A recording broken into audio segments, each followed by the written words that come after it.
I touched it. There we go. See? That was just last time. No, we still leaving. We are leaving though. They are bugging. They are bugging out. They sent an email about the changes. What you say? Did they send the email? Yeah. Sean P. What up?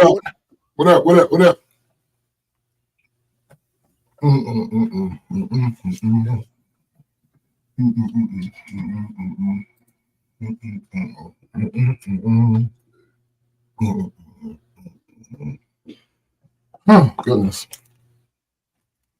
Yeah. It's not good to be back. Yeah. That's really. Get back on the plane.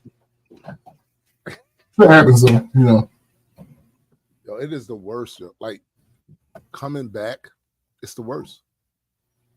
It's the worst. After you've been settled in down there, these are your new conditions, right? And fuck that. This is we here now. And then when it's over and you know it's over, yeah, worse.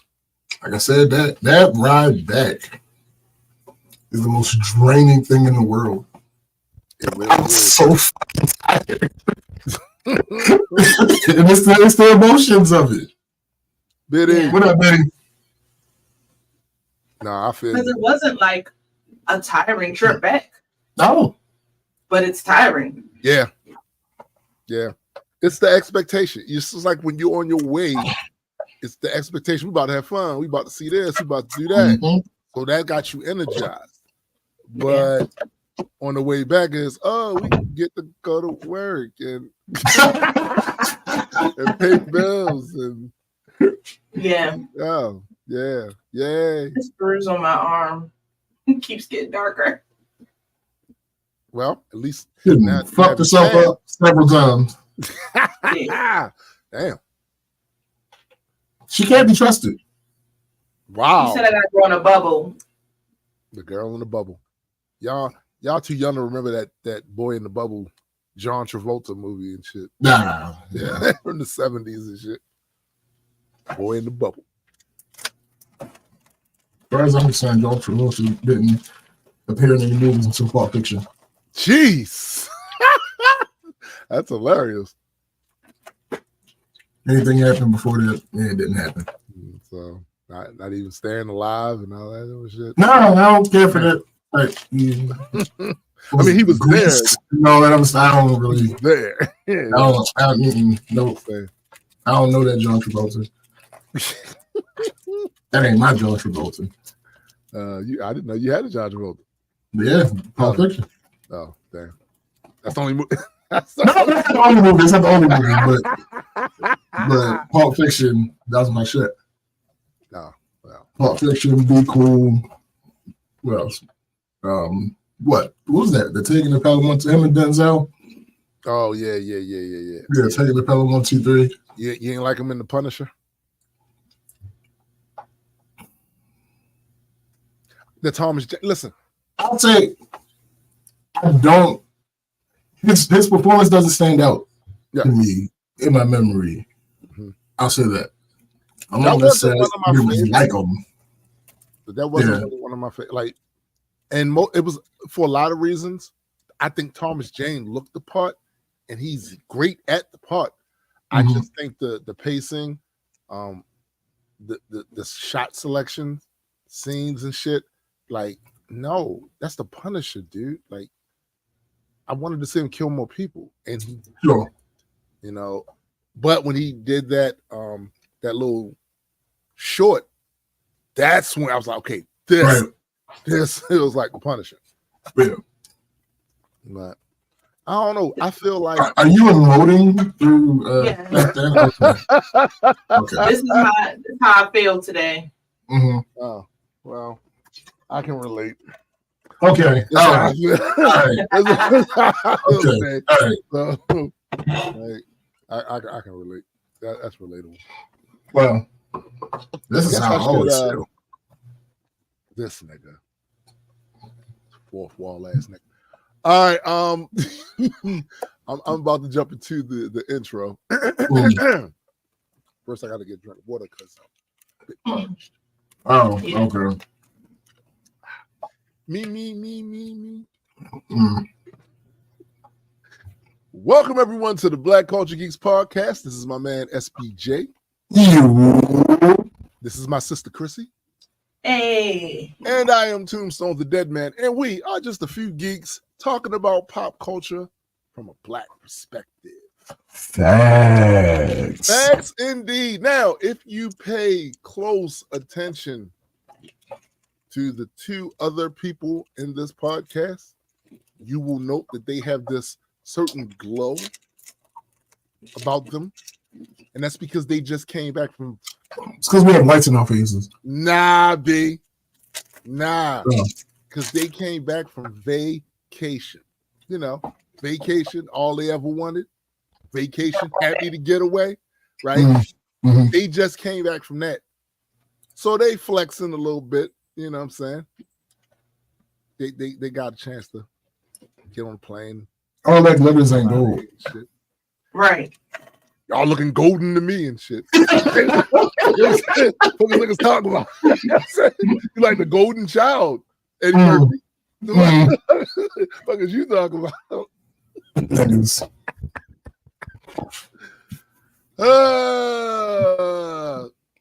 I know y'all got some adventures to talk about. I know you do. There's only really one thing that I really have to say. And I don't want to use it for my week, but it's got to be said. Go ahead. So some of y'all really annoy me. Well, okay, hold That's on. not a surprise. That's not a revelation. I understand that. So there was a debate. I got to tell you, I didn't have high expectations either way. No. But she slapped them around. She did. She If slapped you them want to around. call that a debate. She slapped them around. Like, and it is what it is. Now, we said this when they had the previous shit with Biden. Like, Biden got smacked around because he could barely talk. He couldn't even finish a fucking sentence, right? Yeah. We call him a spade. But some of y'all can't take a L for shit. Even when it's not really your L. You wasn't up there debating. So I don't understand why. You know what's funny about that? I saw a clip and it was, talking head shit. Yeah. And one of the dudes was like, it's crazy that she's already challenging him to another debate. That must mean that she feels like she lost. And the other guy was like, okay, well, when Trump demolished Joey D in the debate, what's the first thing he did after it was over? Yeah, he won the guy was like, what do you mean? What was the first thing? He said he asked me another debate. Yo, y'all gotta use a consistent measure at some point. Like seriously, at some point you gotta use a consistent measure. So here's one of the other. Now I heard all the bullshit about the moderators was against him. It was this, that, and the third. No, that motherfucker was not prepared, and he's almost impossible to get prepared. Any of his people, I think that second point is more important. Yeah. The first one, because depending on what definitions you want to use, it's prepared, as in they prepared him. I mean, but I think that the second point is way more. No. But I think that the second point is way more important. It is impossible for him to be prepared. Yeah, he's not well, y'all. Like the same shit we were saying about Biden. He's not well. He's just more charismatic. And I don't even know if I would call it that. Well, he's more willing to let shit fly out of his mouth. Yeah, he know what it is. They're actually that's the thing that I have a problem with too, is the entertainment factor that people are factoring in as something we should be giving a fuck about him being. Oh no! Like what is? Listen, we're in trouble. Here's the thing: care or not, them motherfuckers be eating it up. I know they do, and that's my point is. If you think the country is horrible, worse, terrible, right? Think about the times when it wasn't for you. Did you have people in high office acting like that during those times? No. Like at some point, y'all lowering the bar, but it's really the not being able to just accept that he just wasn't good, right? At all, and bringing up stuff that doesn't even make sense because you're reaching, and it shows you're reaching. So the new thing is, the moderator was a sorority sister of Kamala Harris. That's the new thing that he said. So just want to put some things out there. Harris joined Alpha Kappa Alpha while she was an undergraduate at Howard University. She graduated in 1986. Mm-hmm. Moved on, got a law degree at the University of California. Then Hastings, right? The moderator, like 1999. Mm-hmm. Like, y'all gonna need to chill. Like, y'all gonna need to chill. You have no evidence that they even knew each other. The only thing we know about is but I don't like that argument. But I don't like that argument because that is the entire purpose of a sorority. Like, it would be one thing if we were saying, like, we saw them hugging up backstage or some shit like that. But I don't like the argument that I don't like the argument that because they were never around each other as far as these scholastic things are concerned, that takes credence away from the idea that there may have been bias because they are sorority sisters. Because that's the entire purpose of a sorority. Let me give you another example then. Mm-hmm. Do you think it's going to fly for a defense attorney who is defending his client to find out that the prosecutor and the judge, they was in the same sorority? What do you mean by fly? Flies, in other words, if he says, I want him removed because they was in the same sorority. Possibly, depending on who the person is. I don't believe that happens. I think it depends on who's adjudicating.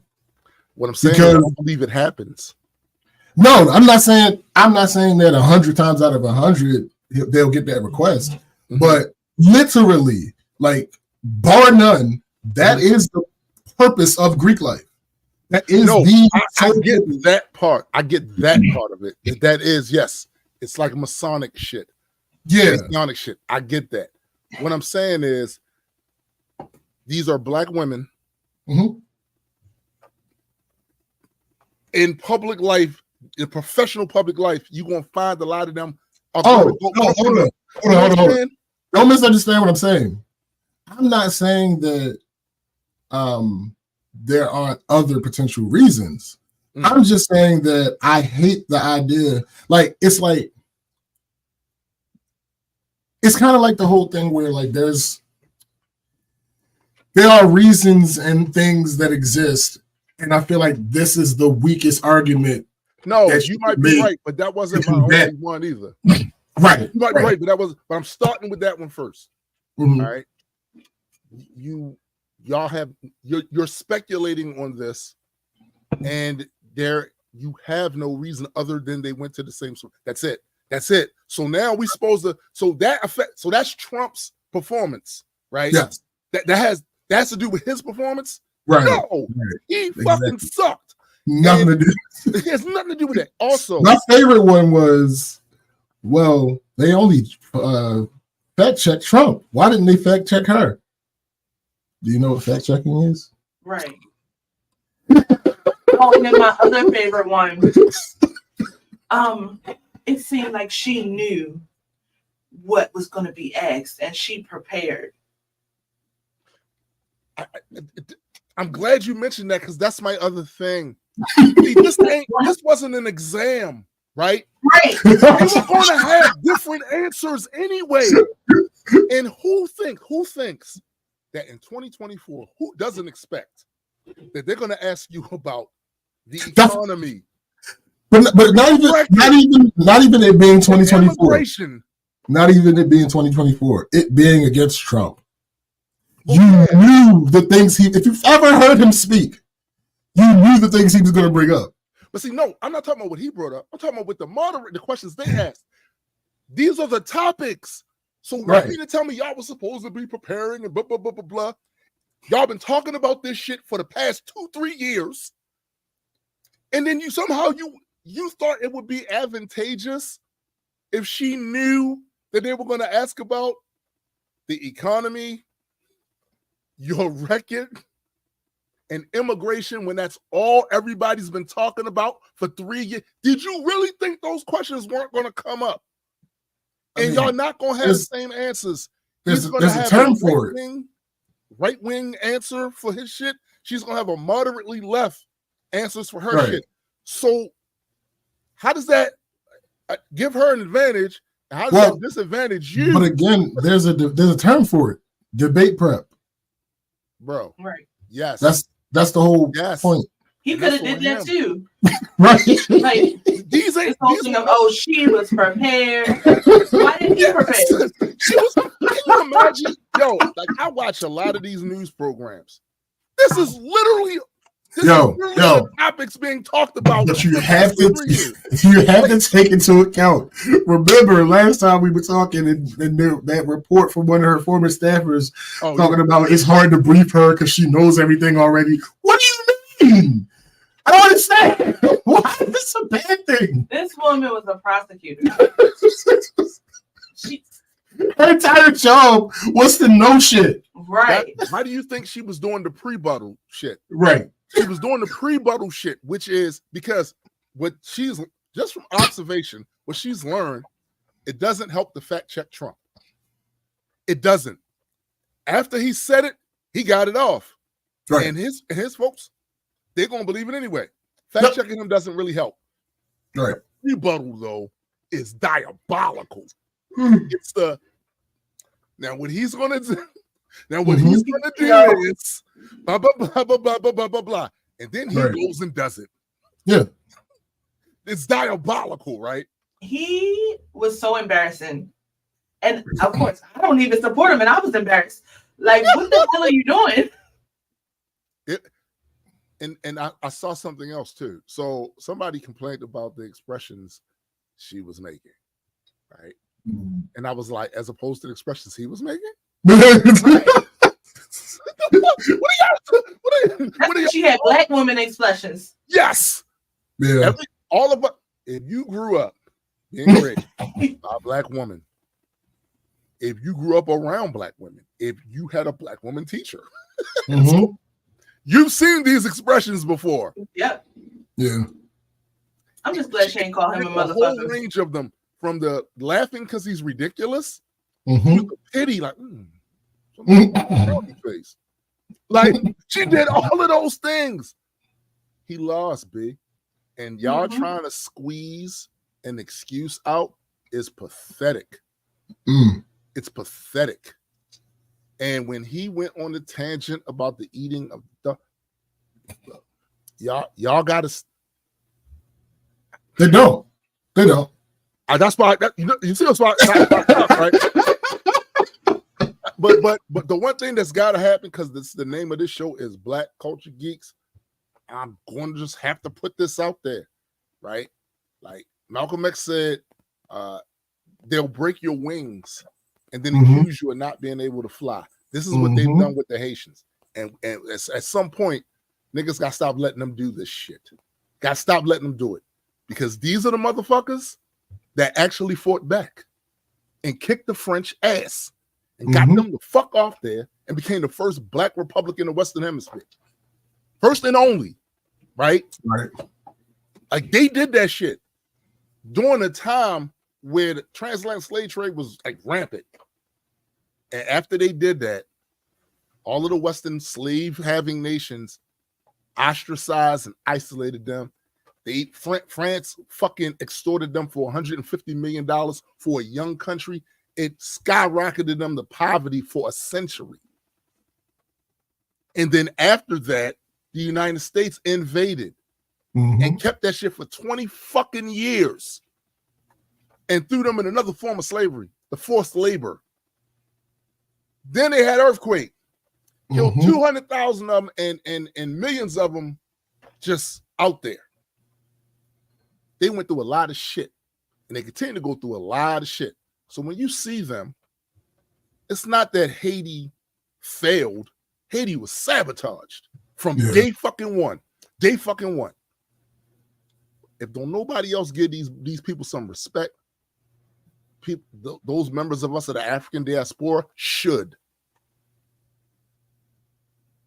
And we don't. We don't largely because we don't know the history. But they was kicking ass. You can't respect them kicking ass during a time when nobody else could. Come on, man. So when I hear them doing these little jokey jokes, yeah, it's funny that he sounds ridiculous. But the idea that his side of the fence is pushing this narrative on these immigrants that they eating your pets, they eating your pets. Everybody's a pet owner right here in this thing right here. We know how we feel about our pets. You know how people feel about their pets. You're doing that to create enmity between them and the community they live in. 1,000%.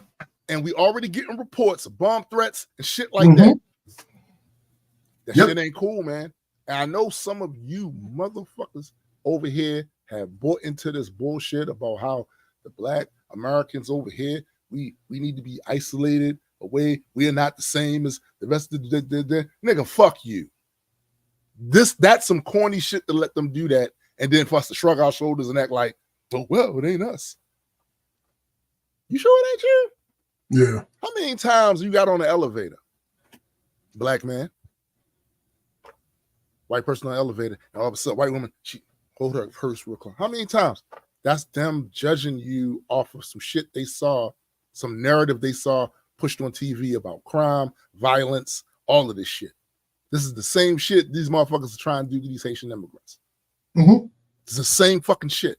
And nah, B, it ain't cool. It's not cool. So when I see motherfuckers talking about they support him because tax cuts.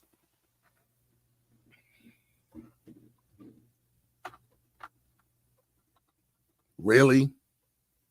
Well, yeah, but no. Taxes you think you make 30,000 a year? I saw somebody was like, "Oh, Kamala's gonna increase the capital gain tax," and there's this CPI that I follow on YouTube, and he did a whole video, and he clickbaited the title and the thumbnail up, but in the video he's like, yeah, if you follow me, it's highly likely that you have absolutely zero to worry about. Because if you were in the bracket that is necessary for this to be a problem for you, you probably wouldn't be asking me for advice. Facts. Like, nah, yo, there's got to be a fucking line. We can't. The normalization of this bullshit is crazy to me. And again, if I was gone already, I wouldn't care. Well done. But I gotta live here with this bullshit. And that's why I tried to explain to another friend of mine. I'm like, man, the idea that you won't get involved at all is crazy because you're going to be involved one way or the other. Yeah. This idea that, oh, well, the whole system needs to be broken down and rebuilt. I don't disagree with that. The question is, who is in power when they rebuild it? Right. The people that don't fuck with you? They don't fuck with you. Right? Like, you think they're going to rebuild that to your benefit with you in mind? How delusional are you? The utmost. Because how long we got to be over here to see that that's not a thing? Apparently 500 years. Apparently, no, another 8. We need another 800. You know what I'm saying? You know, then finally, shit. No, these attitudes are persistent for a reason. Yep. Because they keep reshuffling the deck, redefining terms to say the same shit. And then it take us too long to adjust. too many of us go, well, that's not, nigga, that's a dog whistle. What are you talking about? That's a dog whistle. They're eating your dogs and y'all can't be this slow. They need to research the same way he does, because they're like, "Oh, that is true." Yeah. Where did you figure that out from?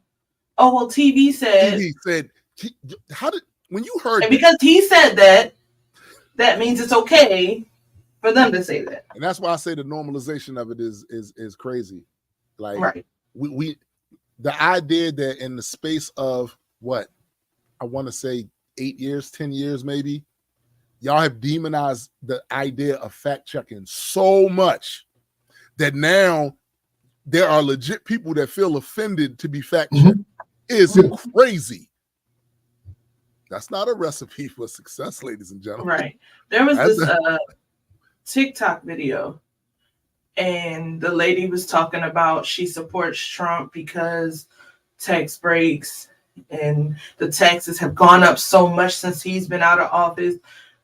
And the guy was like, well, did you know that we're still under his policy?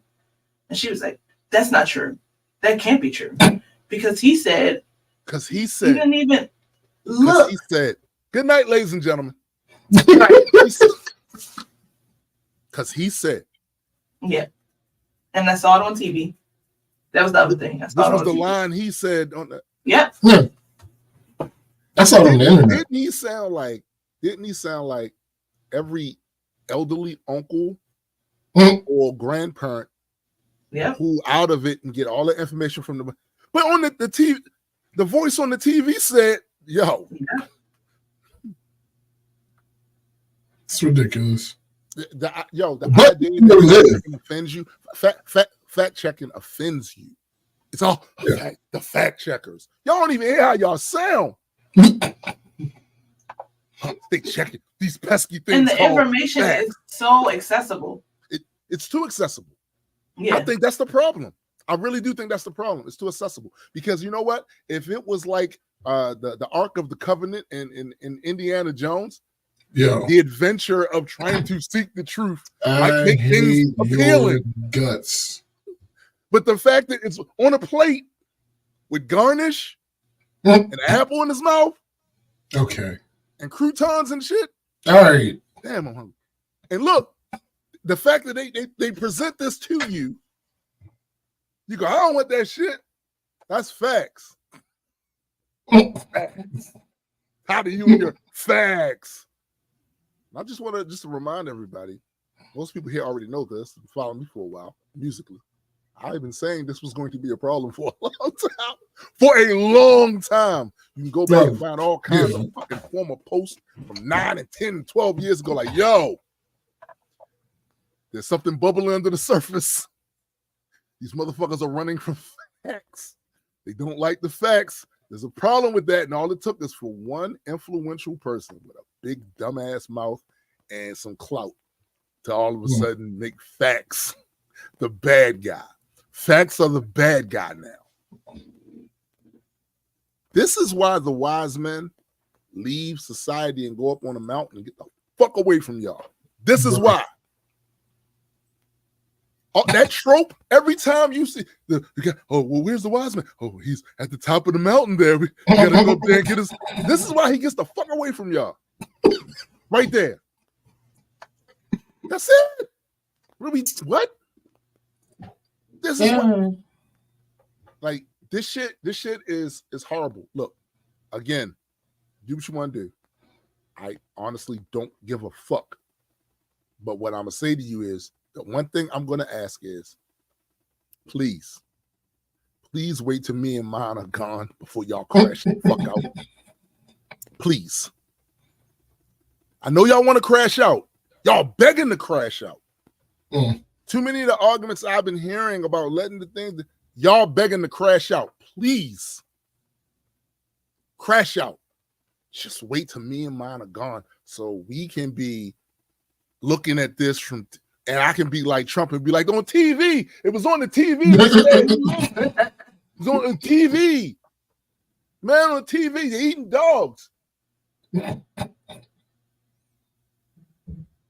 fact that they even doubled down on that shit is crazy. They got a digital fucking billboard. Protect the kittens. Right. That stupid shit ain't cute, y'all. And the fact that there's a population of y'all that laughed at that and giggled, well, not just this specifically, but this whole era of time that we are living in, where now that y'all rather be entertained than served. Mm-hmm. Like, no. Fix my fucking bridges, you moron. I don't want to hear no jokes. I don't want to hear no cutesy little names for your opponent. I know this is just semantics, but I don't want morons fixing my bridges. Well, okay. Noted. Right? Noted. I'm just saying, like, I don't need the tap dancing, the song and dance. It's the same as when I saw the Dems do that, put on the fucking kente cloth and do the I don't need this, motherfuckers. I don't need this. This don't help me. Yo, that shit was so ass. Fix the healthcare in this country, you fuck. That part. Do something about these kids getting slaughtered in the school. Yeah. You fucking hump. I don't need none of that other shit you doing. All that entertainment value shit, y'all juggling and shit. Oranges on. I don't need none of that. I don't need to see Congress all coming out of the same car. With these big, long, floppy feet and rubber noses. I don't need none of that spritzer coming from the flower. I don't need it. And the fact that y'all think that's cool. Oh, look, he's doing that thing he does again. What is wrong with you? Where are the adults? Who let these toddlers in here? Some of y'all are 80. This is ugly as fuck. Y'all don't see that? Y'all don't see how that shit is just going down? It's circling the bowl. It's circling the bowl. Y'all don't see that? I don't need stupid pet tricks. I don't need you doing impersonations. I don't need none of that goofy shit that y'all find so entertaining. That's some nihilistic ass shit, if you ask me. And you want to be a nihilist? Cool. I ain't got a problem with that. Be that. Just crash out after we're gone. Right. This shit ain't funny. And like I said, it's been normalized to a point now where it's just expected. To the point where a lot of the times, the reason why when he gets questioned or there's pushback on shit that he says, the reason people get so, they pushed back. Because it's been normalized for him to be able to say the shit he wants to say, whether it's true or not. And meanwhile, you hold the other person to a way different standard. Oh, no, they got to be, I need to know more about them because, yes, you know, what are the policies? What are your policies? He's talking about people eating fucking dogs and cats. And then it's like they're that character Two-Face, yo. They got this one side of them that's, oh yeah, well, of course, you know, he's gonna say that stuff. But now you over here on this side, you have to be certain. You need to, nah, B, that's unacceptable. When I was going to school, I was in high school, I had a business curriculum. Every Wednesday, we were supposed to dress business-like. They expect you to purport yourself a certain type of fucking way. I don't know what is more business-oriented than being the president of the fucking United States. They was preparing us to open a store selling bubble gum or some shit. Selling stuffed animals or something. Balloons, whatever. And they expected us to act a certain type of way. They had us run a business there at the school selling these Emerson Redskin teddy bears. And they were trying to teach us how you got to be professional. So my expectation for motherfuckers that's like, I don't know, legislating and making the laws of the land that everybody got to follow, I expect them to act a certain type of fucking way. When he did that shit and it was accepted, there was a backlash. Because now you had other politicians think, oh, I got to do that now. Oh, we got to do that now. You see that shit he did right there? He was balancing on one foot while blowing fire out of a tube and juggling with one hand. I got to do that shit now. No, the fuck. I don't need that. None of us need that. There's some serious issues right here that need to be fixed. We don't need you motherfuckers look like you auditioning for Saturday Night Live. We don't need that shit. You're not funny. Stop. We don't need it. Too many of us then started to accept that. What shit. up, GA? We're not even mad about it no more. What's up, GA? We're not even mad about. We don't think. Oh, we're not even horrified because it's normalized, right? Oh yeah. What the fuck? That's You how want it to works. get that the nuclear code, y'all? What? Too many of us has normalized that bullshit, man. And for real, the fact that we can no longer. It's so funny because a lot of the people that enjoy that nonsense are the same people that run around here talking about how much they want people to tell it like it is. I just want people to be serious about some shit. Just for a second. We can joke and kiki later. But we can't joke and kiki about kids getting killed in the school. I'm not here to kiki about that with you. And I'm not going to sit here and kiki as you marginalize yet another fucking group. That shit ain't funny. That shit's ass. And too many of y'all can't fight to be doing that. Yeah. I'm just saying. Like That's what I was gonna say. Fuck that. Fuck out of here. Some Haitian boys will beat you, motherfucker. That's a fact. That's a fact. Listen, I'm just saying, like, that's irrelevant because they would never say it to their face. That's not gonna happen. That's the other problem. They acting like they so super manly and alpha. You wouldn't say that to their fucking faces. Nah. Get your ass out here. Yeah, it's not a real thing. Go to Haiti and say that. Not a real thing. Go to Haiti and say that. Never gonna happen. Right. Stop it, man. That shit ain't funny. And meanwhile, while you doing that, you laughing at the conditions of some other place. You ain't looking around your own environment. You're not seeing how your government is a clown show. It's a fucking clown show now. Probably always has been, but at least they put the perception up that they were serious. We are serious. This is serious stuff. Serious things. There's war happening all over the fucking planet. You motherfuckers are kikiing or seriously considering. Seriously considering because that was a really funny display he did there at the front. Are you fucking damn? Hey, shit happens, man. Apparently. Well, apparently. Like I said, we gonna laugh, we gonna kiki on the show. It's gonna be some funny shit. We're gonna talk some shit. That shit ain't funny to me. That shit is long since past need to be taken seriously. Yeah. And y'all not. And it's circling the bowl. It's going down. It's going down. But yeah, I'm done. I'm done until next time. Oh, okay. So tomorrow. Right. Shit, after the show. Later today, probably. Yeah, like I don't understand. Like, are you new here? Okay.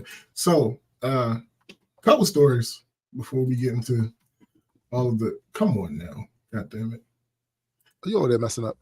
He broke it. Not me. Billboard. Oh. Because what do you mean? I've already done the thing that you asked me to do. Are you sure? Yeah. Apparently not. Mm-hmm. All right, so oh shoot. Dang. You broke it. Well, it may Kind be of. broken. I don't think I did. Oh, wait, this is a new thing that I didn't know was possible to do. Hold on, give me a second. Little by little, I can actually remove this goddamn what's it called? Paywall thingy. the paywall. Y'all gonna start that shit. Because it's being stupid. Like, ain't nobody is telling me because I have the ad blocker and it's telling me that I need to allow, and I'm like, you do it, and then it is allowed. Yeah. So I can't get to the bottom of this article, but it doesn't matter. I'm really planning on reading the whole thing. Hey, maybe this is just information. Through chat bot that's online. Nah, I was mentioning the fan. So did he do what? Oh, he did it. Oh, I wasn't asking the question. John Diddy Combs is seeking to overturn a $100 million sexual assault judgment won against him by a Michigan inmate earlier this week. So that's what he doing? That's really all about that particular one. Some dude sued him for $100 million for sexual assault, and he won. GA was like, Paul. Yeah, he won because the dude didn't win the case. He won a judgment because Diddy apparently didn't show up, and Diddy said he was never served. So okay. On top of the fact that that's not how it works, I was about to. Thank you. Legally, that is not how that works, sir. Now, if you chose not to read what it was, that's on you. Yeah. But that's not how that works. There has to be receipt that you were served. He was served. Yeah, like that's whatever. So that's just Diddy being dumb. Now let's go to Diddy being Diddy. Danity Kane's Don Richards sues Sean Diddy Combs for sexual assault and battery. I know this sounds like a broken record, but no, this is new. This is not anything we've talked about so far. Former Danity Kane member Don Richards has filed a lawsuit against Sean Diddy Combs, alleging the hip-hop mogul sexually assaulted her, deprived her of food and sleep, and refused to pay her adequately. Richard also says in a lawsuit filed Tuesday in the New York federal court that she witnessed Combs physically abuse Cassie on numerous occasions and saw Combs and his associates engaging in illegal drugs and sexual acts of underage girls. Again, this is not a repeat. I know that all of this sounds familiar. It's not a repeat. This is a new lawsuit. Over the decades of following his rise to fame, Mr. Combs' star-studded, larger-than-life persona overshadowed his vicious temper and pervasive acts of violence directed towards those in his inner circle, specifically women, the complaint says. Wait a second. You said that his charisma overshadowed that? Well, I didn't use the word charisma, but okay. Yes. I think I think people didn't say shit. Well, no, I think it's both. I think it's both. It's a combination of both. The people that were around didn't say shit, and the people that were not around that heard things didn't believe it because of the other stuff. Yeah, so it's both. No, listen, that's how this goes. That's how it goes. I saw this dumbass. I think you saw the tweet too. Mm-hmm. This dumbass tweet.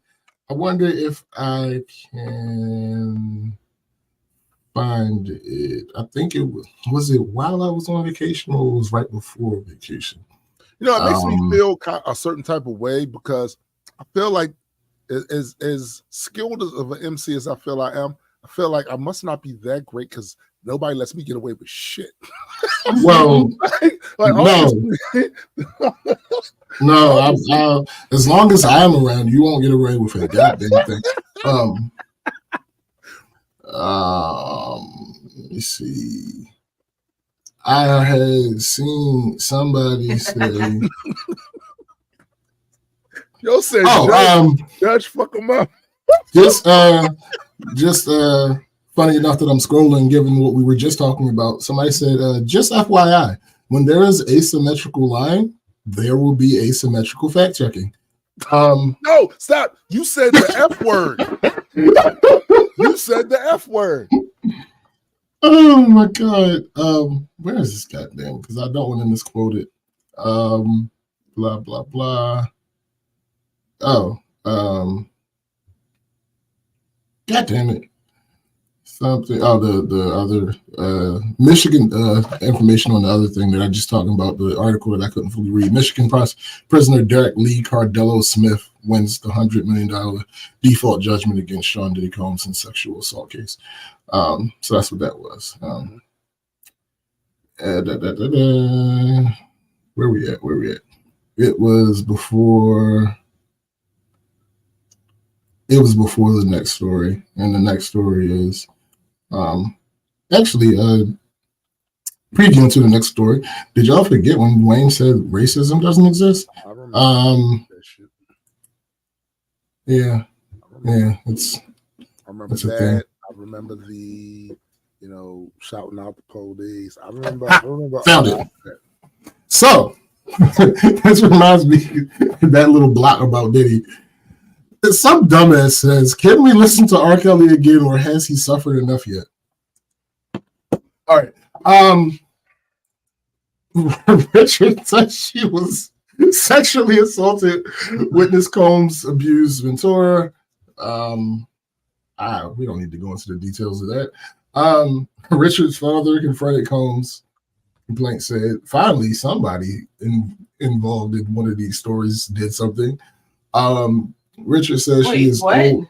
Her father confronted him. Richard says she is owed money for performances in publishing. That's not a surprise. And of course, just like all the other situations, this dumbass NDA talk comes back up. So we must do our civic duty to remind you, motherfuckers, that NDAs do not protect against criminal activity. That is not how that works. We have said that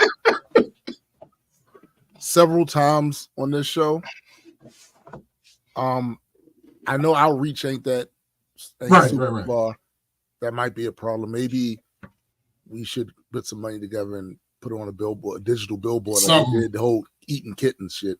Right. Like maybe we need to do that too. But no. Because here's the thing: several things can be true, right? Because somebody said, remember when he was giving people their publishing and shit, and somebody was like, when this lawsuit came out, it was like, oh yeah, remember when he was giving out publishing, Dawn and Aubrey, Dawn Richard and Aubrey O'Day, they didn't get theirs probably because he was offering them with NDAs attached. Now, just because what I just said is true does not mean that's not true. Right. Because celebrities can be as dumb as just everybody else. Yeah. So it's possible that they absolutely didn't accept that money because they thought that the NDA would stop them from being able to say yes. Yep. However, for everyone under the sound of my voice, non-disclosure agreements do not protect people from illegal activity. If it is in that agreement, the agreement is void. Yeah, SBJ, but you gotta be a lawyer to understand that stuff. No, the fuck you don't. No, you don't. Oh, people. I love and hate people so much. More so hate. But say love. More so hate. But I love people, individual people. Anyway, so next story. Kendrick Lamar is going to be performing at the halftime show for the upcoming Super Bowl. What? That is a slap in the face. I hate you so much. Anyway, the point being, Lil Wayne, people went crazy. It has nothing to do with Kendrick. It's more so about Kendrick and Drake than it has anything to do with Lil Wayne. But the Super Bowl happens to be in New Orleans, so that was their end to be able to complain about this thing. Then Lil Wayne eventually, after everybody else was talking shit, he came in crying, talking about he's broken and he's gonna take this time to put himself together. Here's the thing: trying to put yourself together was before that WrestleMania performance. That shit. I don't know how many you saw the WrestleMania. Here's the thing. Yikes. He's not that great a performer these days. He's not the Wayne. It's just that simple. Somebody in all of this argument, somebody posted a video of him performing, and it was like, "Yeah, this is for all y'all that be talking down on his performance skills." That video was from 2011. Yo, it's 2024. Yo, stop. What are we talking about? Can you be so fucking for real right now? Like, what are we? No, I am currently 55 years old. If somebody showed you a video of me running through an obstacle course when I was 16, killing it, and they go, "What? He can't do it now." Video of when he was 16 doing it. Hey, bro, what the fuck are you talking about? I just don't understand. And then. Here's how y'all know y'all can't. Here's how you know y'all can't. He's currently on tour. Yikes. And those ticket sales looking kind of shaky, baby. Looking kind of shaky, baby. I mean, one of them, the one in New Orleans. In New Orleans? Is less than half full. Stop. No, wait. Now that show's not until November. So okay, cool. All right, maybe y'all just taking y'all time to for whatever reason decide whether y'all want to go see your GOAT perform. I'm gonna put that on pause right now. But there is one in September in Houston? I don't remember exactly where. Still only 60% of Excuse me. Did they give you a date when that's supposed to be? I don't know. Either way, it's a couple weeks from now. 14th. 14th. Wait.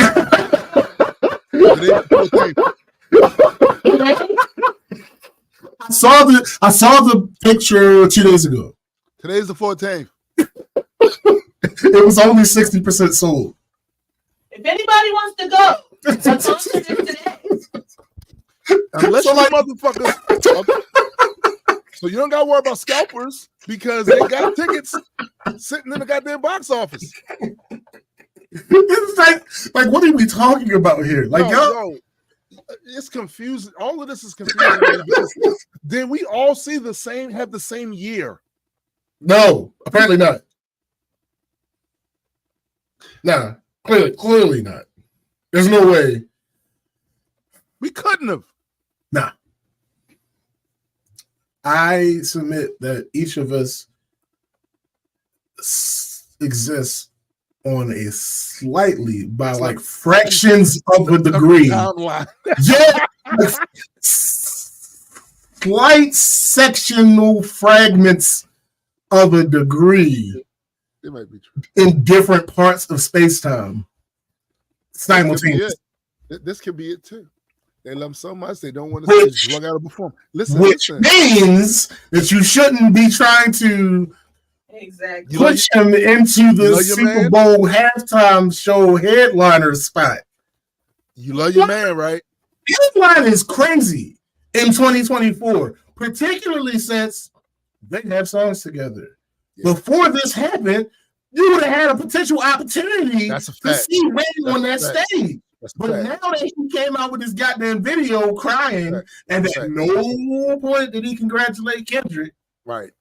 I wouldn't be surprised if we don't see him at all. It's funny you say that because Joe Budden was talking about that fairly recently, and he was talking about how unprofessional it was for his manager now, because he said something first. Yeah, he put a post out there. He said that shit was unprofessional. Now the rest of his crew was like, no, because this. He said no. A guy at the level that Wayne has achieved in this wasn't supposed to say shit.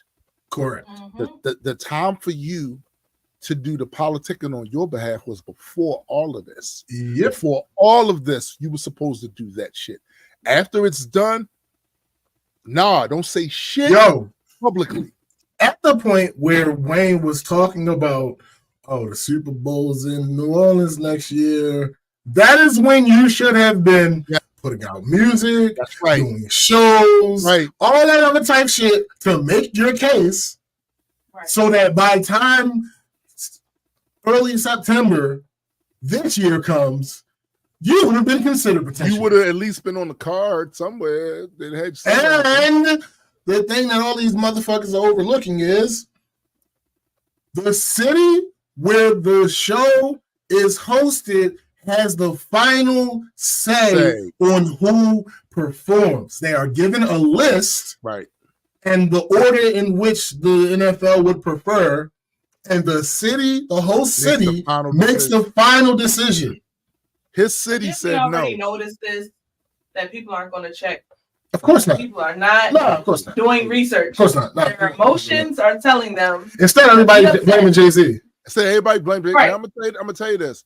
Do you think the city officials didn't see that WrestleMania performance?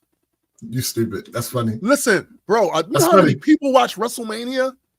Yeah, that's facts. If you watched that and you saw that performance, you know. Yo, Mike said, right, exactly. That's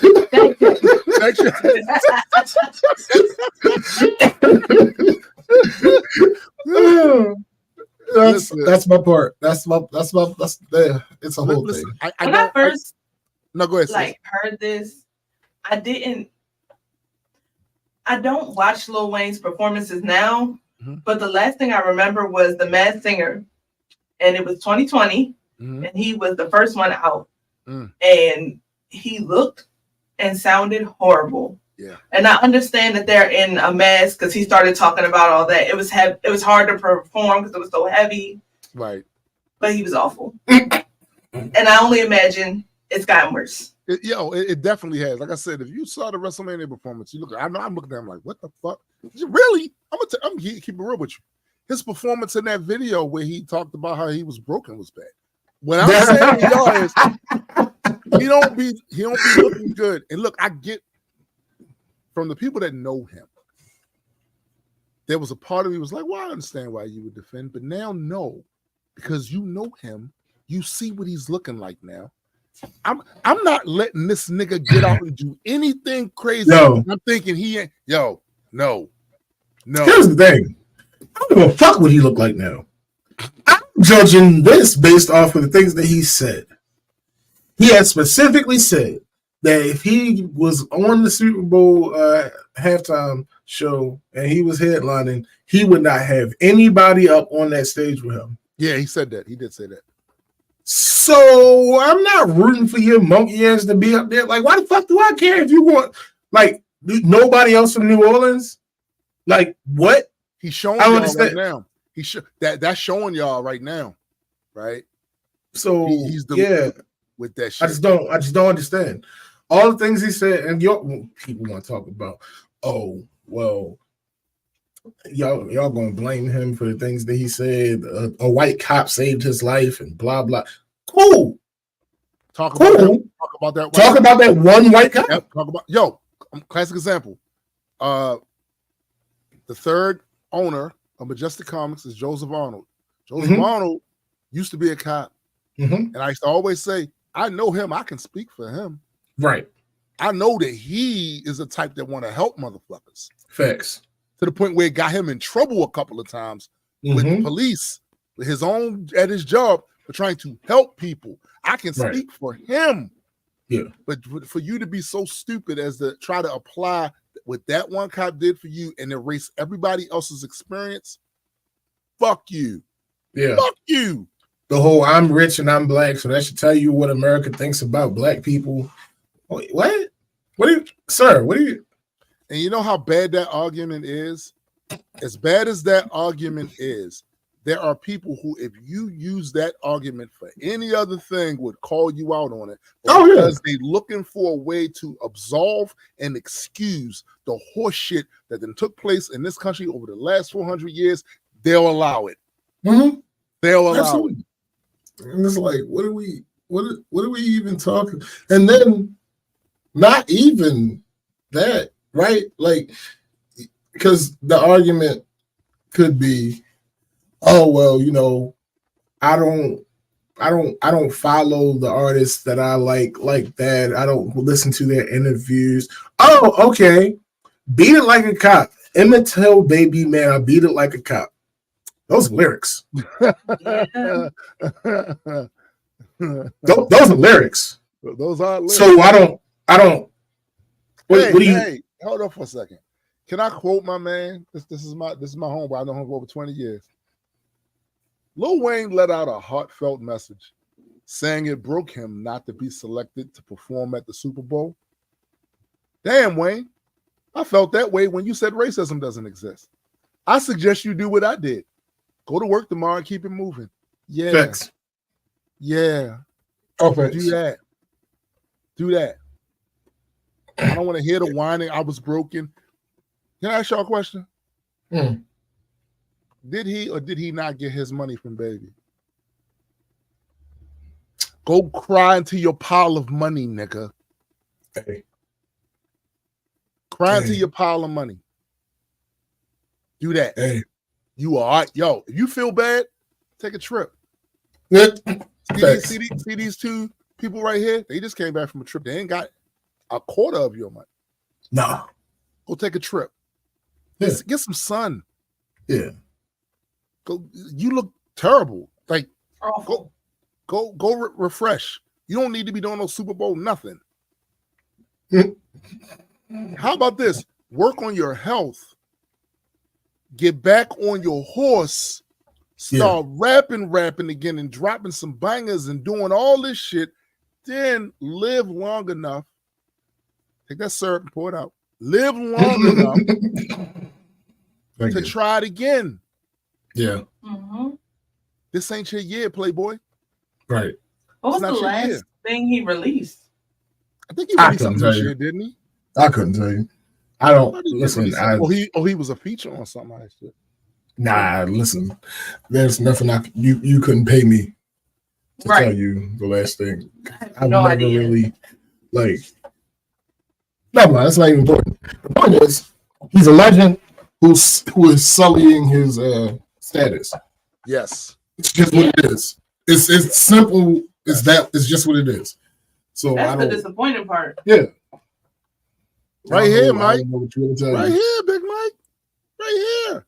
So, because a motherfucker persevered through the bullshit and managed through no help from you, right? Like, everything stopped. And then the moment they actually managed to do it, oh, look how great that is. Look what we did for you.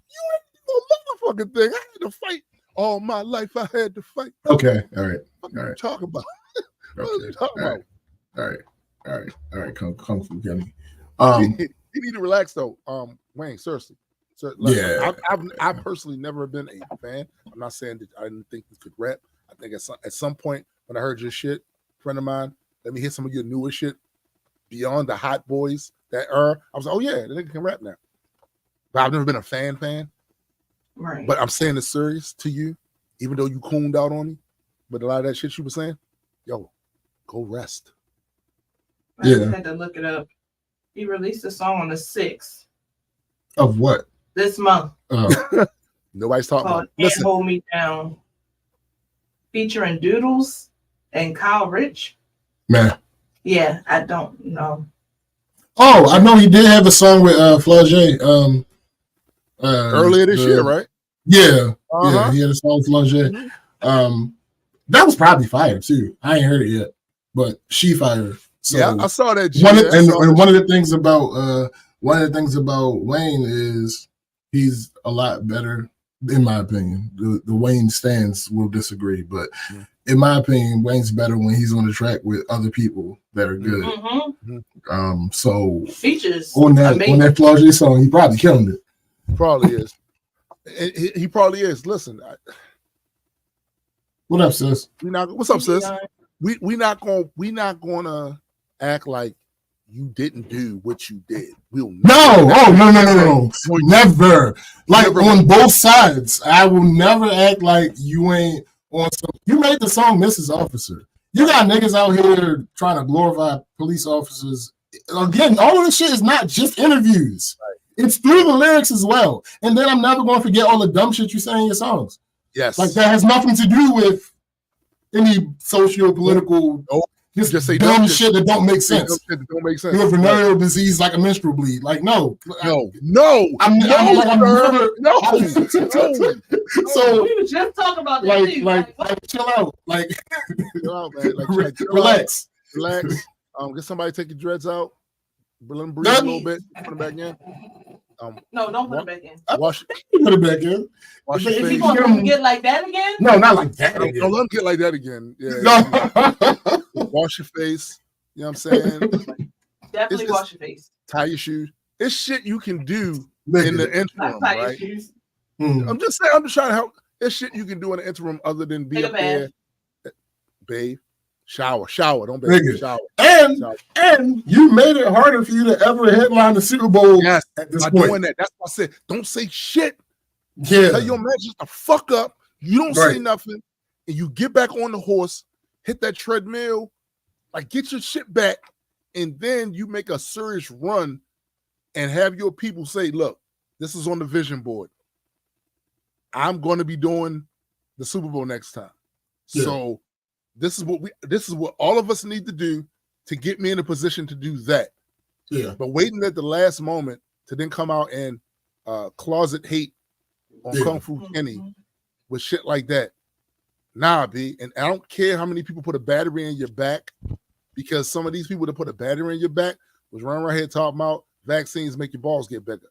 Listen. Yo. Man, fuck the battery. Fuck the battery. This nigga has said on stage, people asking him to sing a song. He's like, all right, y'all want to know why I don't never do this song? Why? Because I don't remember it. What are we doing? What are we talking about? This is who we want to headline the Super Bowl? Like, what? You understand that when you have a show, 9.9999999999999 times out of 10, it's not improvised. What? I've done shows. Shows are hard. Yes. They're hard. Yeah. You are in no condition, sir, to get up there and carry the suit, and none of your friends should want you to if they're really your friends. That's the other part of this. So you got Nicki Minaj talking about racism as a young black man not being able to get what he's earned, and then at the end of every single tweet, you promoting your tour.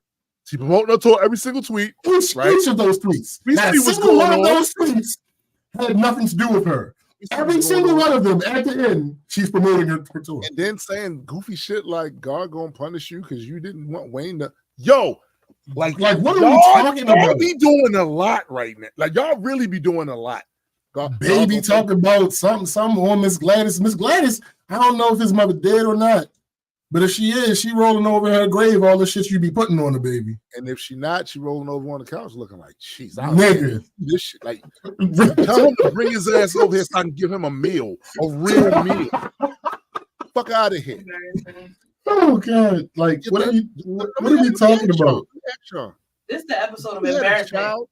If you had a child that did great things, but he was out there in the wilderness with these motherfucking celebrities and that fucking business, and you start seeing them look like that, you're gonna feel a way like, no. Yeah. No. Yes, I did finally get color, yeah. See, look at that. It's noticeable. Uncle James. Yo, the only Uncle James we respect is the one. It's Todd? Oh, I'm about to say. But yeah, it's a whole embarrassment. It is. Like, what are we talking about? I said this episode is embarrassment. Like, bro, why is this a thing? Why? Like, I know why it's a thing. Don't get me wrong. I understand what Kendrick did, but like, just can we shut up? Listen, no. I wish they could, but they won't. Now, I will say this. I give this a few weeks. These same people that was all up in arms about it, they're not even going to talk about it. It's going to be the new thing, the new flavor of the month. Right. Talk about it because it's not really all that serious. And this is what I mean by how narratives get spread quickly, because one of the first things I saw about all this shit was that he from the town. Yo, that's never been a thing in the Super Bowl. I had to ask. I was like, James, one time. Is that a thing? There's only been one time where the headliner of the Super Bowl was from where the Super Bowl was, because that's not even actually technically true, but we're going to let it slide because of how these things work. It was Dr. Dre. Yeah. But technically, it's not even true because the Super Bowl's in Inglewood. He's from Compton. Right. But whatever. That's still. Buddy, he moved to Inglewood. I mean, listen. So that time, sure. Outside of that, just as a rule, that's not. Beyonce has never done a Houston Super Bowl. And Lady Gaga has never done a New York Super Bowl. Right. Like you could have stopped at Beyonce. Think about that. Yeah. Because I was like, Beyonce, when she performed, that was not in Houston. Yeah. If she was going to do it, if anybody was going to do it, Maroon 5 is from LA. They did the Atlanta Super Bowl. Right. Usher is built from Atlanta. He did the Vegas Super Bowl.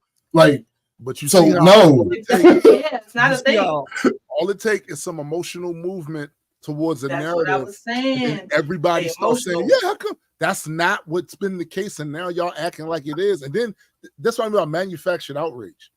Y'all manufactured that outrage. Oh, absolutely. Yo, Jay even talked about this years ago. He was like, is it possible that we will ever have somebody that is from that place? Yes, it's possible. However, that is not what we're trying to do. Yeah. That is not what the goal is. That you won't want to set that precedent. Building this narrative conspiracy theory about he did that because he don't. Him and the other Mr. Carter, beefing and some shit. For those that are trying to build that, he said that shit. This is what I mean by pre-buttal. That's a pre-buttal. Yeah. That's a pre-buttal. Yeah.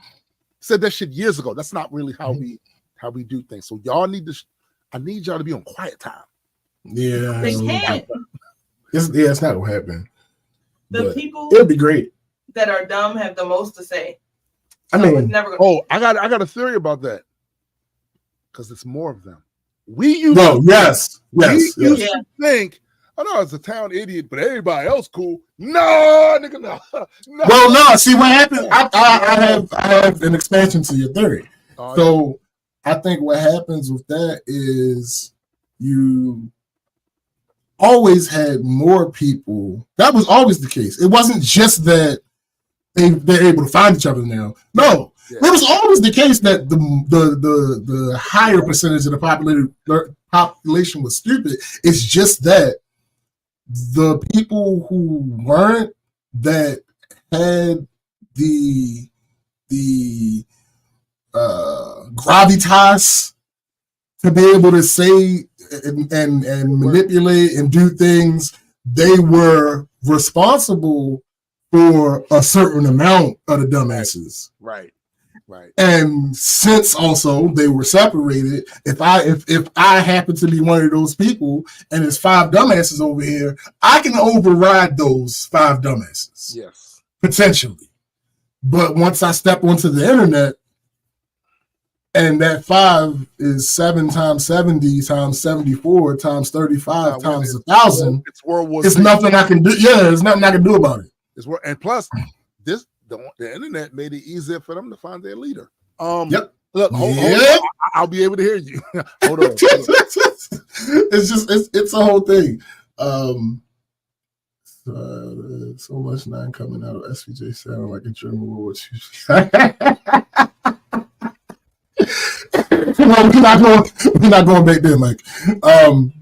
Yeah, it's crazy. That's facts, GA. Hove is a hyper capitalist. If it made $, he'd have booked them. It's really that simple. And then other little dumb shit like when Kendrick first got announced, I saw somebody say, "Oh, the budget for what they pay in the Super Bowl halftime show artists must be small this year." Tell them they don't pay them. Yeah, they don't get paid at all. They don't get paid. They do not get paid. They do not get paid. They get free publicity. Right. Is what they get. Every single person who performs at the Super Bowl halftime show, their streams and sales skyrocket. Yeah. Every single year, bar none. It is built into the cake. That is a part of what happens. They do not shell out any individual money to pay them. There is a budget for their performance. And if you've ever seen Kendrick's performances, especially since he's been on the PG Lang thing, his performances are not cheap. Because you have to pay the people involved, you have to pay for set design, you have to pay for pyrotechnics, you have to pay for all the other lighting, you have to pay for all of that. That's not any good performer. 9 times out of 10, their production costs ain't cheap. And Kendrick falls into that under that category. Yo, I laughed so hard. He said, "Oh, that budget." See, y'all be trying to be petty, right? They just don't know what y'all talking about. Trying to be petty and don't know what the fuck you talking about. Because you first of all, you acting like Kung Fu Kenny ain't scratching. If you think Kung Fu Kenny ain't scratching, I want to see your tax return. Yo, nigga. Here's the thing. Stats exist. They do. Right? Forget Billboard for a second. Yes. This motherfucker has 1 or 2. I don't know. I keep seeing it fluctuate. Different sources I see he's number 1. Different sources I see he's number 2. Mm-hmm. As far as solo rap tours, he has either the first or second most profitable ever. And by the way, your boy be touring a lot. And also, Drake be touring a lot. Touring is where they get their money from. Right. Yeah. So people don't know that. Yeah. I understand y'all don't know shit. But look it up. Yo, it's simple. Right there. It's simple. Right there. Matter of fact, I won't even do that because usually I distinguish the difference between simple and easy. Anyway. It's actually easy. You online? You're online anyway. It's a fact. Right. This is a fact. You online, minding your neighbor's business. But no, fuck that. You get them too many words. You're perpetually online. Right. Like if you chose to, you could have found anyway. Out. Yeah, you could have found out. Hit the tab. Yeah. Matter of fact, you already on Twitter. Just go to the search thing at the bottom. Type in most profitable rap show. That's like a motherfucker being in the library, and I'm home. He asking me about penguins, nigga. Yo, I hate that. You're there, and that's on Dewey Decimal. Shut up. Oh, my bad. All right. So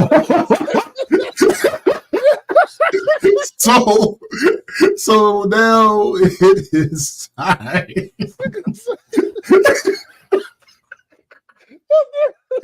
My bad.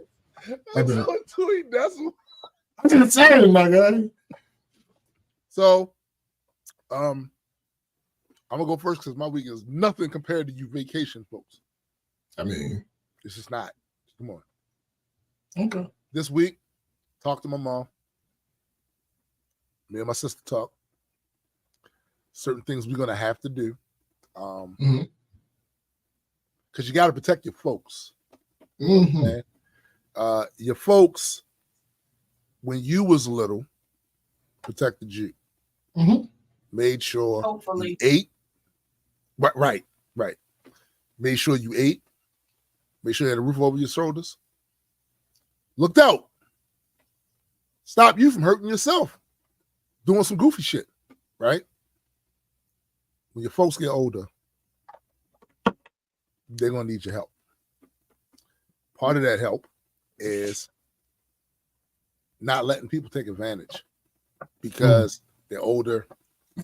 Maybe some of their cognitive stuff isn't quite what it used to be. People can talk circles around them. Maybe they're not as aware of some of the things that are actually going on out there because they, withdraw to their era, their time. They're watching TV, they're doing this shit, but they're not really paying attention to a lot of the scams and shit that's out here. And believe me, it's a bunch of them. Every day I get like 5 or 6 phone calls I don't even answer, but I know automatically, this is on some bullshit. Mm-hmm. This is on some bullshit. This is on some bullshit. Now, you take somebody from a different era, right? Yeah. Who's used to answering the phone every time they call. Mm-hmm. They get on the phone, the person gets up there and they start talking this shit. Mm-hmm. And the first bit of it sounds good. But it's all these little fine print shit. And then they end the conversation with, oh, this is your credit card number. Right. Nah, we not doing that. So, me and my sister talk to my mom, get power of attorney, so we can at least be listening. Because in a lot of cases, you can't even be on the phone for some of this shit unless you have that. Right. Like, excuse me, that's not happening. Right. Fuck out of here. And let me say this. I know you scammers, you just doing what you do. I know it ain't personal for you. It's who can I get? Who can I get? Right. It's personal to me. Right. Fuck that. The other thing. Now I'm bringing this up because this just happened this morning. I get up. I look at what time it is and go, oh shit, quite a few hours before the show because I got up dumb early. So I go, well, hit the bathroom real quick. In the corner. What do I see by that fucking back door? I see La Chupacabra? I would have preferred to see that. That would have been less. That would have been less disrespectful than what I did see. So we got the cats these water thingies that constantly like a fountain, right? Yeah. You just got to fill up with water and all of that shit. I know I filled that thing up. I did. Because I understand they need water. They need water. Come on, they're living things. They need water. Especially cats, especially boy cats. They need that shit. But when I look over there, you know what I see? I see the water dish flipped over, broke apart, filter all over the place, and water all over the fucking floor. Oh. Now let me tell you something. That's goofy shit they do when there's no water in there. I was going to say they was mad. They do that when there's no water in there. Right. Full of water. Thanks. You want Perrier? Maybe. Wrong brand. Did you get them pour some Fiji in there? Fiji, not. Did you have the Dasani? I can't stand y'all. Y'all are the worst. So now we have two water fountains in here for them. One downstairs, one upstairs. It is 12, 18, look like. You know I ain't put that shit back up, right? It's still there. It's still there. Take your ass upstairs and get some water. That's funny. Walk up them. You're going to knock that one over. Well, I guarantee you they won't. They need it now. See, it's a whole thing with these cats and the selfish Bruh, they be on. That's hilarious. They need that one now to be up there. But they did that little goofy shit right there, and I know which one of them did it. I know you did it. Superfly. Yep. This was your fault. Because why you give him that name? That wasn't me. That wasn't me. He had another name first. But because he liked to jump, why he said, we're going to name him Superfly. But he already got a name. Superfly. Okay. Bruh. Hilarious. And ever since that name change, he has been a major pain in my ass. No Damon Wayans. So yeah, that's gonna stay there until I feel like. I mean, sure. That together and right, because we're not doing that. You're gonna learn. You gonna learn. Really though. So this isn't the first time they took it apart? No. If that thing runs out of water and we forget or whatever, they knock that shit over and take it apart. So I'm taking that to be, this is a protest. Right. There's no water here. Nigga, you drink You walking around with one of these. You know I need water. Fuck is you doing? That's what I took that for. But you know what? As annoying as that was, I'm gonna take that because we do need to be giving them water. They can't talk, so they're gonna let their displeasure know. Nah, get up out of here. Where's my water?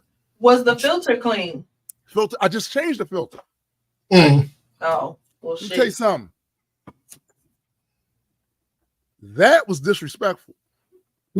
Yeah. Full of water. So there's water all over the floor. Filter over here. Other piece over here. That piece right there. Nah. That's going to stay like that.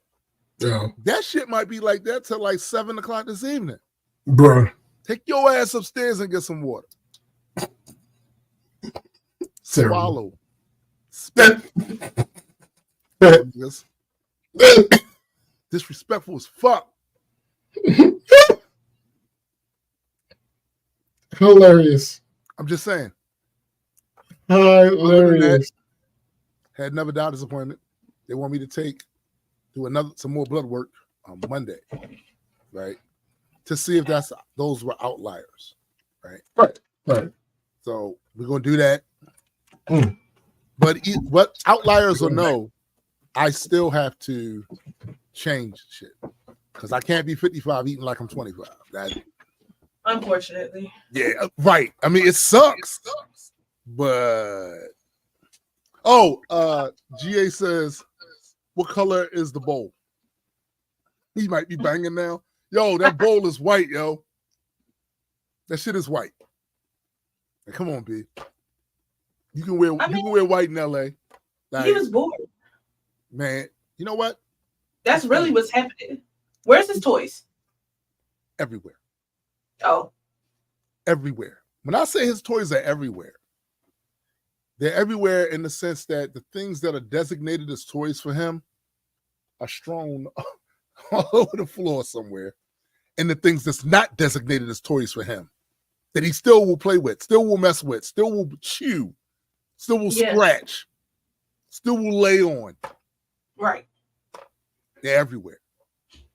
They got 2 trees. They got a cat tree down here and a cat tree upstairs. They are good with that. And I'm gonna tell you, sometimes this little motherfucker do too. He know I don't want him behind my studio desk. He know I don't want that shit. But let me tell you what he does. Go right there. The little crinkle balls, knocking them around. I'll see the problem. Knock him over here. So he has the excuse to come over here and then find himself behind my shit.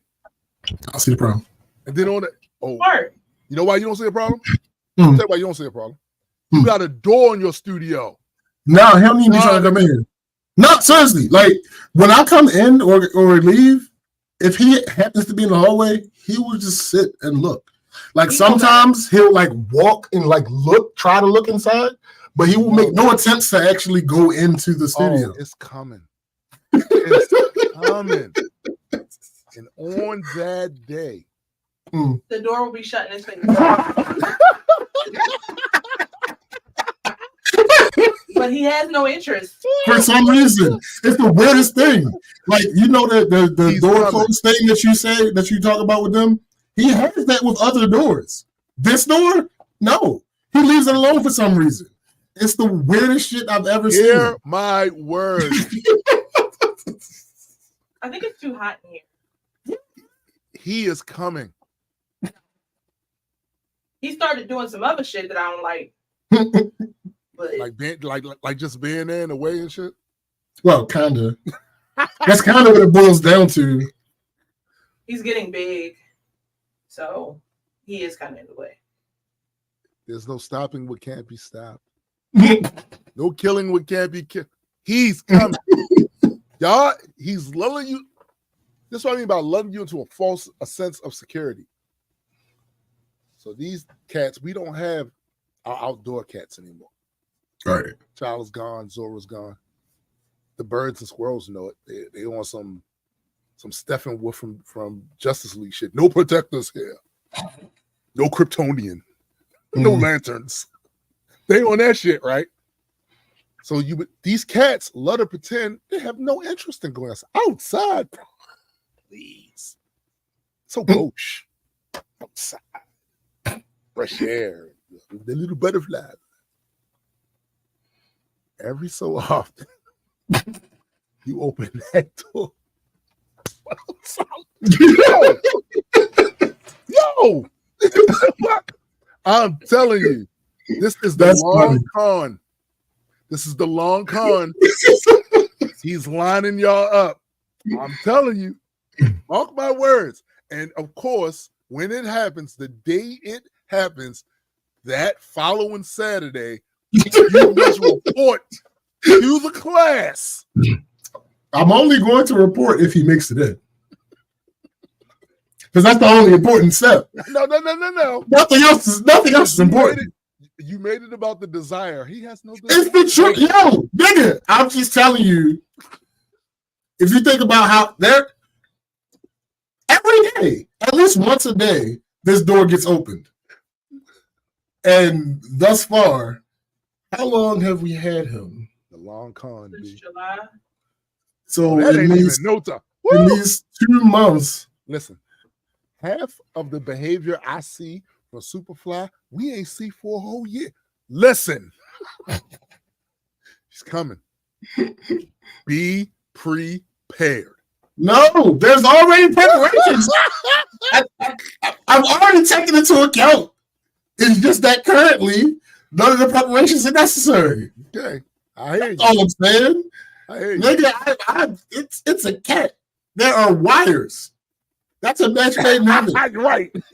Right. I'm already aware of that, but it's just that I haven't had an issue with it yet. My suggestion is you get the laser mesh. Shut the hell up. No. And lastly, we went to see Beetlejuice. Mm. I'm not saying it was bad. You ain't like it. It wasn't. That era, it's hard to repeat that. It is. It's hard to repeat that. But to give props to Michael Keaton, he popped right back into that role like he had been doing it. I would also argue you know more about Tim Burton now. Well, I've never been a huge fan of Tim Burton, to be honest with you. I know the shit he's done, and I know he's done some things that made a lot of money. Yeah. Became pop culture relevant. Yeah. Beetlejuice was one of them. Yeah. The first Beetlejuice was one. I just feel like this one was. He's also racist. I didn't know that. Oh, you didn't? No. Oh, there's a whole thing about he doesn't hire black actors because they don't fit the aesthetics of his stories, and it's a whole thing. Oh. There's a whole thing. That's interesting, Timmy.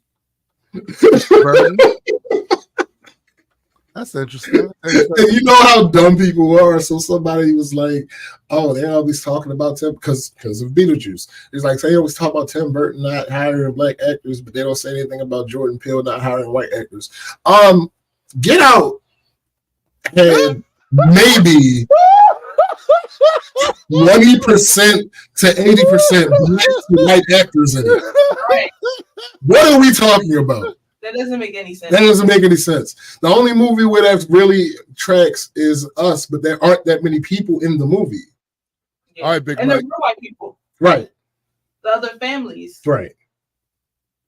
Like the only movie where you could potentially even close. Well, because the person that was discussing it was like, all right, so we're just going to talk about speaking roles.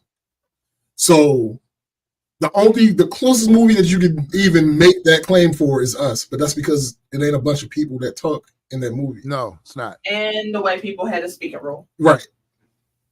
So short, but still. So when you put it on the scale, right?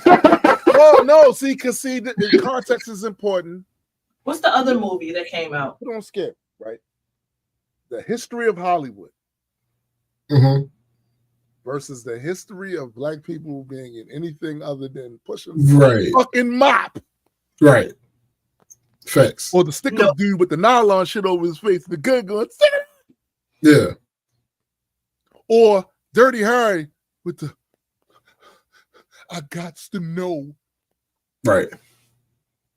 Like I can't take none of those.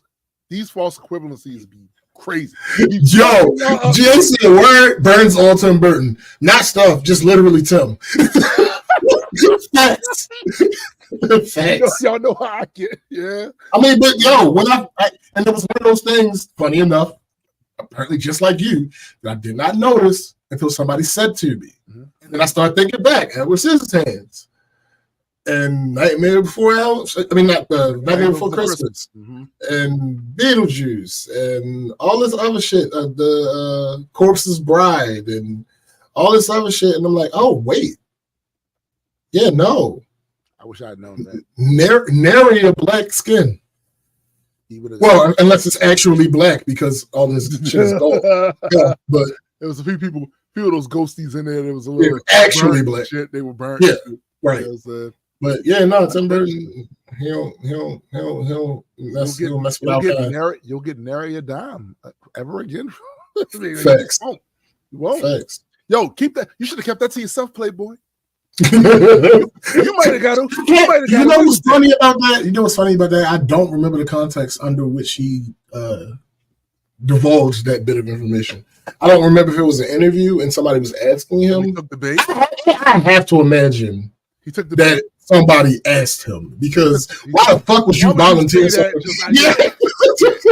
He took the bait. He lost that. He lost that debate. He took let them bait him in the Senate. But yeah, that's my week. Let's get the stories of palm trees and big water. Well, we'll get to that. And tans. Yeah. Yeah, sure. Hold on, let me look at this real quick to see if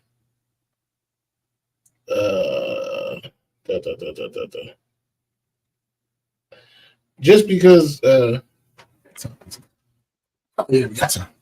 So I just want to make sure, because I brought this up, and I just wanted to give it a little bit more context to it. All right, opinion.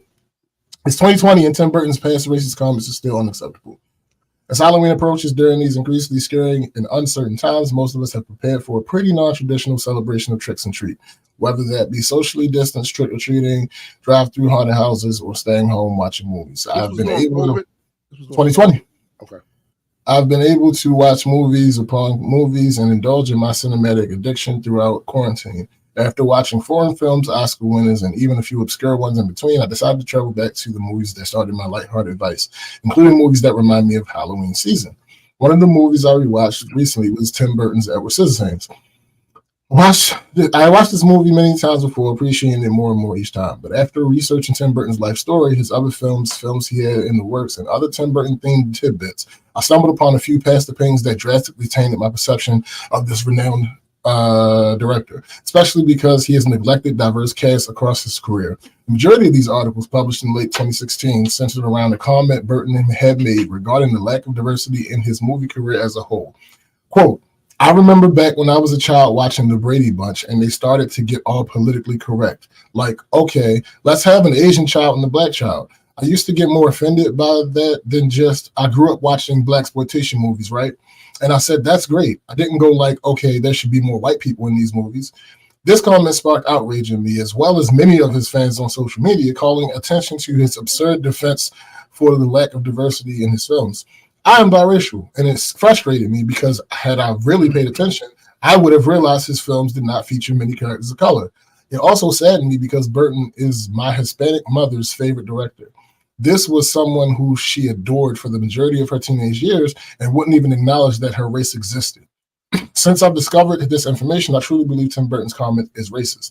Although I could let Burton's quote speak for itself, I think it would also be beneficial to play devil's advocate and further examine his quote defense. Burton grew up watching certain TV shows that consisted of primarily white casts. Then, more shows began to cast minorities in an effort to become more progressive and diverse. This trend may have offended Burton. Then later in life, he made movies that weren't, quote, politically correct, primarily casting white people like the cast of the television shows he grew up watching. Perhaps white people better fit his vision with movies like Beetlejuice, Charlie and the Chocolate Factory, and Corpse Bride. There is nothing wrong with having a vision. One of the goals when it comes to directing movies is to apply your vision to tell the story. Certain cinematic visions could call for a specific race in a specific role, especially if it's an integral part of the story. Having a vision is not racist. But here are some examples of when a vision becomes racist. One, it casts only one race for a movie when race isn't involved at all in the plot. And two, that's it. Unless race is an important part of the movie story, the race of the cast should not matter. In Tim Burton's case, none of his movies have had race matter in the plot, yet he only still casts majority white people. By casting majority white people, he is not showcasing how diverse our world is to a mainstream audience and not opening up opportunities for minorities to star in major motion pictures. Recently, a TikTok trend has surfaced where users use a panoramic filter effect to contort their face to resemble a, quote, Tim Burton character. This trend has provided the opportunity for many people of color to make themselves look like a character of his, while also speaking out about their dislike towards his comments about diversity. The issue, although technically 4 years old, matters especially today among the fight for people of color's liberation and the desperate need to change systems built on racist rhetoric. Although there is no irrefutable proof that Tim Burton is racist, his past comment related to diversity and his apprehension towards diverse cast in his movies really speaks for itself. So yeah, that's there. We go. So apparently he was asked. What's going on? No, I had a conversation the other day with Greg and talking about need to link our shit periodically to the. Oh, that makes sense. So this week, let's start with the crazy shit. Wait, before we get into the trip, can I talk about chaos? Wait, but is that in there too? No. Oh, Go ahead. I just want to say that he has learned to get on our dressers and knock shit over. It has begun. And he had no interest in knocking shit over until about 2 weeks ago. He'd be in our room. Nothing would be disturbed. But recently, I've been finding stuff on my floor. And I'm like, I didn't knock that over. And it didn't even come to my mind that it was him. Because he doesn't do that. Yes, he does. I watched him because I was laying on the bed. James' suitcase was in front of his dresser. He got on the suitcase, laid there for a while. I'm like, okay. I leave out the room, come back in. He has cough drops all around him. Like he's performing a seance. Yes. So he used the suitcase to climb up on the dresser to get the cough drops, come back down, and try to get them open. So then I was like, well, let me move the suitcase. Move the suitcase. He was mad. But then I realized he could still get on the dresser by getting on our TV stand and then getting on my dresser and knocking everything off of it. So I think he's a real cat now. Well, here's the thing. According to everything that I've seen in my studies. In your studies of cats? Fact checks? Well, it seems as though cat facts. he doesn't like the stuff on your dresser. He wants the stuff on your dresser to be on the floor. No. My perfume, my spray. He wants that stuff on the floor. He thinks it's better there. He just knocks it right off. With the cough drops, for some reason he has an obsession with cough drops. Yeah. Like, he wants to eat them. Oh, that's funny that you say that, because the other day, Cleo, I heard all this. I go over there, she messing with something. Shoo her away and pick it up. It's cough drops, and it's still in the bag. It's in the bag. Yeah, like he hasn't been able to get one out of the wrapper yet, but he's obsessed with them. Anytime he notices a cough drop, it's the crazy. Like, why specifically cough drops? Did you ever consider that his throat is feeling a little scratchy? I mean, it's possible, but I wouldn't imagine that he would know that. You don't know what he knows. And he collects them. I mean, no shit. Even the empty wrappers. Yeah. Even if empty he wrappers. finds them, he'll just Wait a minute, play you with said them. the empty cough drop wrappers. Yes. Oh no, he's smelling. He like. Yeah. Yeah, probably. He will get them out of the trash can. Yeah. And this little nigga play fetch.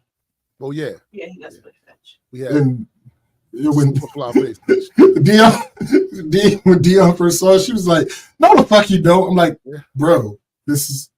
This is what I be trying to tell people, right? That cats aren't what, at least they aren't anymore what the stereotype is. They're not. The idea they don't give a fuck, they give all the fucks. Oh yeah. Yesterday they're in your face. Where you at? They there. They give a fuck. He didn't want to eat yesterday when we came back because he didn't want to leave our side. Yeah. That was kind of crazy. Like he just he climbed on my chest. You better not. And then he climbed on my chest. Then he climbed to the side of me to lay on my arm. Then he climbed on my lap and went to sleep. And then when he woke up, he climbed back on my chest. I'm like, yo, get out my face. Nah. He was like this close to his face. Get out my face. Yes. He either gonna stop with the headbutt shit. Yes. Coming. No, that's already happening. Mm-hmm. It's already happening. He'll lay on my back as I'm trying to sleep. That's why he can't sleep in the room. Yeah, he gets kicked out. Yeah, no, at night we kick him out. Yo, at night I kick all of them out there. Get your asses upstairs. It's to the point where the boy now, if I walk over to the after 10, if I walk over to the steps, look at him, look up there, he gets the fuck up off that ottoman and walk his ass upstairs. Out of here. Thanks. All thanks. Get your ass out of here. Man, he's a menace in the making. So you ain't seen shit yet. I've had cats before, nigga. Different.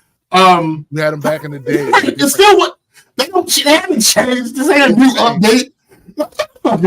This ain't a new software update. They had a firmware update somewhere around not a software update for the cat. You stupid. No, nigga. So I'd like to inform you, Tim, that we were both wrong. You and I were both wrong. About what? We also happen to both be right too. That is more likely. Well, sure. However, both happened. Last week, I said that there wasn't a person going on this trip that was going to cause there to be a big issue. And you said that's not true. Well, in that sense, I was right and you were wrong. However, you said, oh no, you still had something to complain about. I was like, I can't imagine that would be the case. You don't want to imagine that. In that sense, you were right and I was wrong. So we were both right. We were both right and we were both wrong. So this actually, I think I'd rather tell it in order how everything happened because it doesn't really. There's context that'll be missing if I just start with the bullshit. So got off of here. Did you leave Saturday? No, I was here. Did you leave the house? Shut up. Did you leave the house Saturday? I don't remember. I don't remember. Something. And we getting ready. Yes. Don't know where I went. Okay. Getting ready for the trip and everything. Sunday comes. We went and got our pedicures. And she fucked us up. Fucked us up, my guy. My ankle still hurts. So my toes are messed up. She got my cash app. Yes. You stupid. Oh no, I meant something else. Ankle still hurts. I don't know, my ankle doesn't still hurt, but during the beginning of the trip, that shit was still hurting. Never again. After that, went and got something to eat because cooking clearly wasn't going to happen Sunday night when we leave Monday. So got something to eat. Dion and the girls came over, had all that fun. What up, Cosmic? They left, go to sleep, wake up, it's Monday. It's leaving day. Finished the last tiny bit of packing. Finished the last tiny bit of packing that we had to do. Went and picked up Dawn around the corner, headed off to the airport. Parked, got into the TSA lines. They got this new dumbass system at BWI TSA that makes everything take 3 times as long as it normally would. But luckily, there wasn't really a line. No line at all. Even without the line, it still took us about the same amount of time that it would have if there was a moderate line. Yo, that's crazy. See, I haven't been on a plane since last December, so I don't know. So the current system is they have you standing in a line facing the conveyor belt, and there are barriers between the different parts. So the barrier is big enough to fit one of the bins. So you fill up the bins and you wait until the conveyor belt is clear, and then everybody pushes a bin over at the same time. But only 4 people. And it's only 4 people. So you have to wait until. Yeah, no, that shit is annoying. That shit's annoying. That shit. So, we got through that. I had Chrissy's keys, and on Chrissy's keys, there's a self-defense joint that I gave her.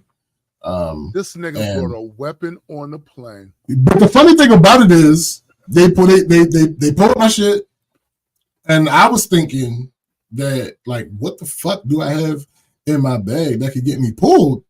And then he pulled the keys out, and I was like, yeah. And the nigga let it through. Right. I've been on a plane times. They never pull my bag, and I always have that on me. It is absolutely a weapon. I'm bringing a gun now. It's not made out of metal, but it's a fucking sharp. If I let somebody stab you with that, I'm bringing a Glock. No, nigga, wait, no. Oh, no, that's not the answer. There's this other self-defense tool that you put 2 fingers in. It kind of looks like a cat, and it's like you can stab somebody with it. That is in the box. That's prohibited. Of prohibited. Mine is just like the same, but just like one little point, same thing. And he pulled it out, looked at it, felt it, and then handed it to me. Oh yeah, I'm bringing a Glock. Again, that's not gonna work, nigga. It's not gonna work. It's not gonna work. You made it. That's in the box. Yeah, but it's not gonna work. It's plastic. Yeah, that's it. It's not. I mean, the bullets ain't good. Anyway, unless you have it completely unloaded, and no, you're not. Anyway, shut up. So then, great flight. Hour, maybe 58 minutes. Yeah, I don't even know if it was a full hour. Just as the airline industry insider, so to speak, they just want to see who gets agitated so that they can randomly screen you. I've gotten so much shit through security. It's not funny. It's a pure. Oh yes. Oh, it's absolutely security theater. 100% of security theater. So bring my clock. We got drinks on the plane. So flight. It was only 60% full, so we had our run of the whole plane. Wait a minute. Of course, they tell you what does that mean exactly, though? No, it means that you can get your whatever seat you really want. Okay. And they tell you to spread out. So all of us. I mean, it's not like y'all was doing a scene from Soul Plane in that motherfucker. No, but at the same time, most of these trips, we don't end up being able to sit together. Because the planes be full. The vast majority of our flights, the planes are full. Me and James couldn't even sit next to each other. This was my first time sitting next to her on a plane. Never been a flight. Me and my wife going, I won't hear it. We'll take another flight. I'm sitting with my wife. I'm not doing all that. But that's a bit absurd. But it is Tombstone. So yeah, this is the first flight we were actually able to sit together. For both flights. But anyway, so that was great. Marcus got a drink. We got on the goddamn plane. Marcus got a what? Marcus sent the text message to the group. What are your seat numbers? I don't fucking know. It's an empty flight. I didn't pay attention to that. I didn't even know where that was. on plane. I'm so what? Right. That's. I'm like, why are you asking? He's like, I'm sending everybody flight drinks. I can't believe this is the first time y'all sat together. You know how much better it is sitting with. I mean, this is only the third time we've flown together. Y'all flown 3 times and y'all ain't sitting together. That's crazy. Shut the fuck up. Mexico, we were on 2 different ends of the plane. Yeah. Nah, yo. It was too full. Yeah, that shit was dumb. Anyway, so again, not quite an hour flight. No real turbulence going down. Pretty the best flight. Yeah, pretty decent flight. We get off, we go get the rental car. We were supposed to have a Suburban. Oh, y'all got a rental car. I mean, as opposed to what? There was no other option. No, nigga. Oh. No, half you got to. 7 of us? Yeah, it was 7 of us. Oh. Yeah, there's no real other option. So that happened. We were supposed to get a Suburban, but they had a Wagoneer, and it was a bigger. So y'all got the Wagoneer. We went to Wagoneer. Pretty well equipped too. Fully loaded. I can't. Pretty sure. Ass motherfuckers, yo. I swear, yo. No, listen, bro. It is what it is. I imagine it wouldn't be great to own, but as a rental car, oh, absolutely amazing. So we had supposed to have checked in at what, 5? Yeah. I'm like, what the fuck you mean 5? I'm like, nah, message them people and tell them we need to get in there earlier because fuck you mean 5. Fuck you mean? Ain't no way. No, we ain't doing that. They ain't about to slide around here because we got down there like 2:30. Oh damn. Like, nah, nigga, we not doing that. So I told Dawn to text them and they hit us right back. All right, cool. Here's the code. All right, bet. We went to the wrong hold up. Let's talk about the benefits of not being in motherfucking charge. So they're like, oh, where are we going? We might as well go to the house first. All right, cool. We can't check until 5. I did speak up at that point. I'm like, go ahead and message them, let them know that we ain't doing that. That shit won't stand. So she hit them. They was like, all right, what's the address? I ain't had to say shit because I ain't in charge. Gave the address. We ended up going to the wrong place. I ain't had to say shit. You ain't had to fix it. Because I had to fix it because I wasn't in charge. They figured it out, got the right address in there, drove to the right address. Mind you, this happened last year too. We went to the wrong address. But I had to be involved in fixing it because I was in charge. Because there are 2 of the same address. That is a fact, but that's not what the problem is. What's the problem? The problem is that there is North Myrtle Beach and there's Myrtle Beach. That's really what the big issue is. So that's really what the big issue is. So when saying things like that, the shorthand that people generally use doesn't really work in a scenario like that, because if you just say Myrtle Beach, it might send you to one or the other of the addresses. So not being specific enough, and like I said, last year that was on me, but this year it was not. Yeah, I had nothing to do with it. I wasn't. Not a damn thing. The physical address, like 3,400, whatever it is the same. Yeah. So, but in the zip code part, because it's 2 different Myrtle Beaches. Yeah. But again, it's not a thing I had to. I had to fix that. It's not what he's. Because I wasn't in charge. They had nothing to do with me. I was just along for the ride. Whenever we get there is whenever we get there. I'm on vacation. We chilling. Yo, he was really on. I can't. Nigga, he was really ass. Nigga, listen to me clearly. I informed you thusly. I expressed this ahead of time. It was borderline. I expressed it. Ain't no borderline. Bullshit. She said borderline extra. Ain't no goddamn borderline. Could have helped. Take that word out. when we were trying to figure out an answer, but he just It wasn't borderline. It's not borderline at all. Madonna. It I'm wasn't not borderline. involved. And again, outside of Chrissy, I'm the baby. Everybody else is older than me. What are we talking about? You're not doing No, that. I do not need to figure out every fucking issue that pops up. What we're not going to do is make him the baby. We're not doing That's that. That's what it is, nigga. Outside of Chrissy, I'm the youngest. So, facts. So we get to the place, just as beautiful as we remember. It was Chrissy's first time at this unit. I hate y'all. Wait, no. Just wait for it. Wait for that. So, we get to our rooms. No reason to change rooms. Keep the same room we had. So that was baked in. All right, cool. We put our stuff in the rooms. We sitting there chilling.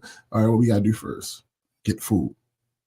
So I do a little rough list because I never really get super specific when I'm going to the market. I just have the rough list.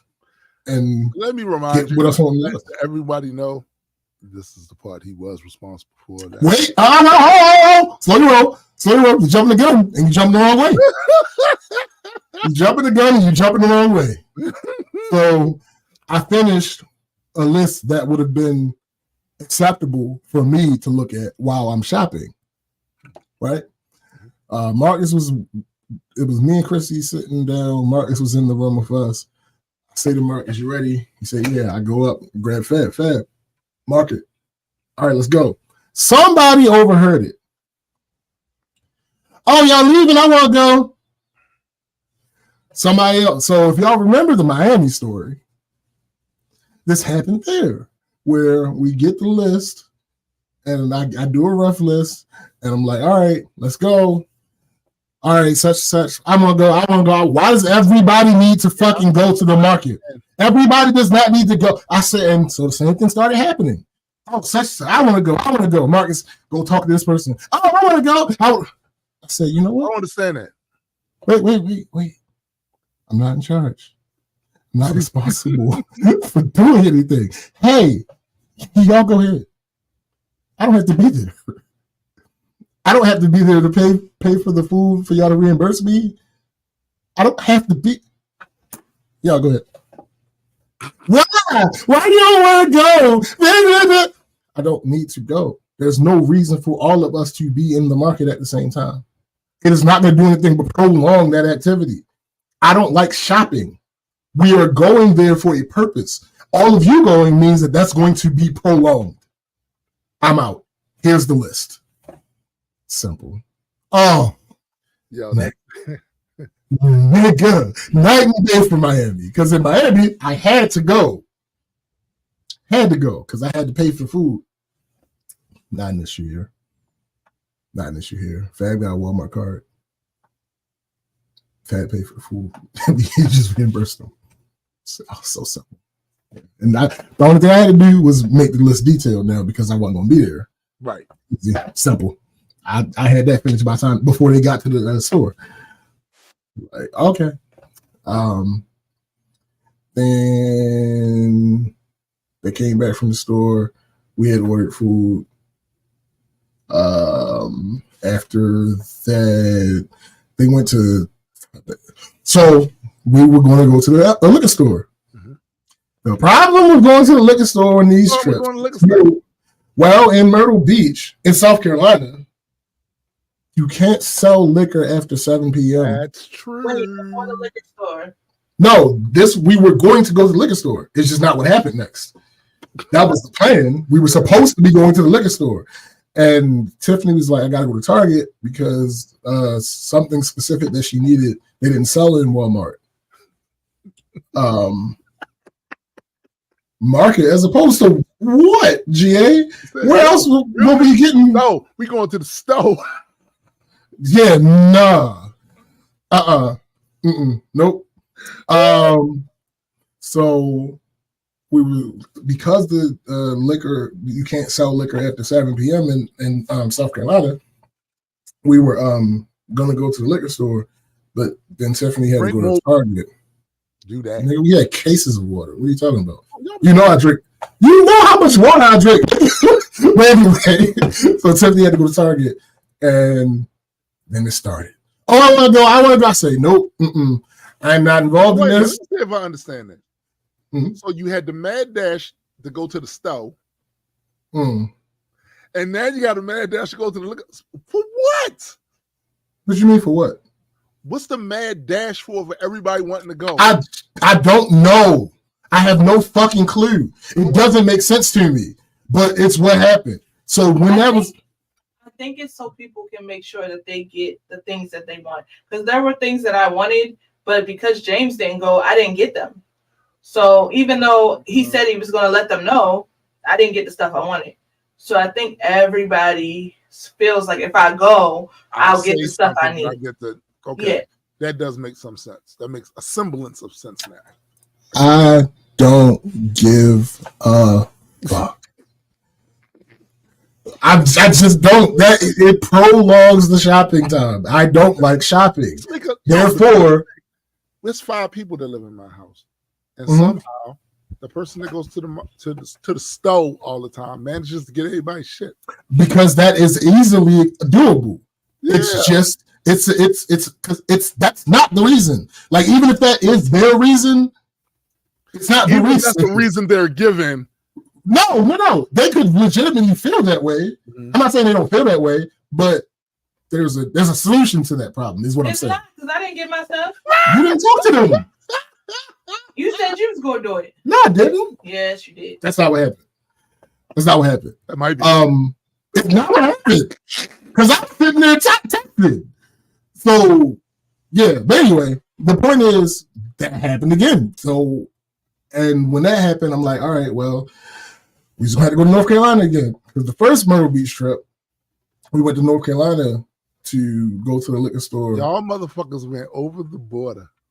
The funny thing about it is, actually, no, but the thing about it is, where we were, it was only a 15-minute drive. Yeah. Oh. So when they got back, we slid over to Calabash, North Carolina. We went up to the liquor store, got the shit we needed. See, that's different. That's not the market. That's different. That's different. I know why you laughing. No, that's different. Went to the liquor grocer and right, the liquor convenience. Anyway, went to the liquor store, got the shit. That tab is heavy, but it's okay. We got out of there, came back, had a chill night. Next morning, what time did y'all get down there? They closed at 9. We got down there like 8:40. Wait, aren't you going in order? Yeah. Then you missed something. What? The thing. No, I didn't. I just said we got back from the liquor store. You said chill night. Yeah. It was that night. It was? Because when everybody woke up the next morning, we had to report to them. Okay. My. Yeah. So, in this chill night, after we went to the market where they have a delicatessen, and after we went to the liquor store where there's motherfuckers from here in there.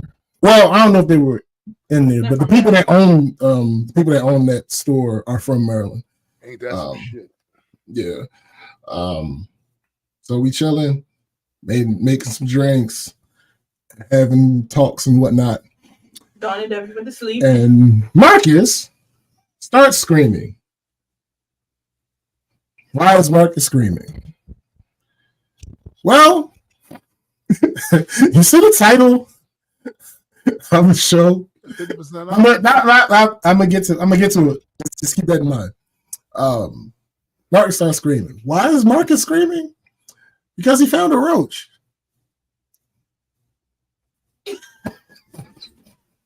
And he's up on the table. He is up on the table. Stop. Time out. Mm-hmm. Marcus from Baltimore, right? Marcus is from Baltimore. Well, Marcus is from New York. Oh no, yo, no, we not. But when you're on vacation, you do not expect to see a roach in your plate. 100%. No, right. It's just the screaming on the table part. I know. Yeah.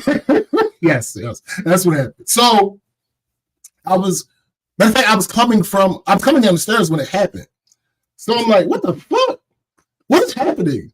So he's like, no, not the. No, not that. You wouldn't have screaming on the table. Not that kind of roach. So like, fuck. Damn it. So, mind you, it's past 9:00. We had been there 4 hours. And you ain't because we got in the unit at like 3:00 maybe. Right. So we had been there for 6 hours. Ain't seen that type of pest anywhere. Right. And Martin sees this roach. All right, killed the roach. At that point, we're like, who killed the roach? I don't remember. It wasn't Marcus. How was it wasn't? How was it wasn't even me or Fad? How was it wasn't Marcus? How?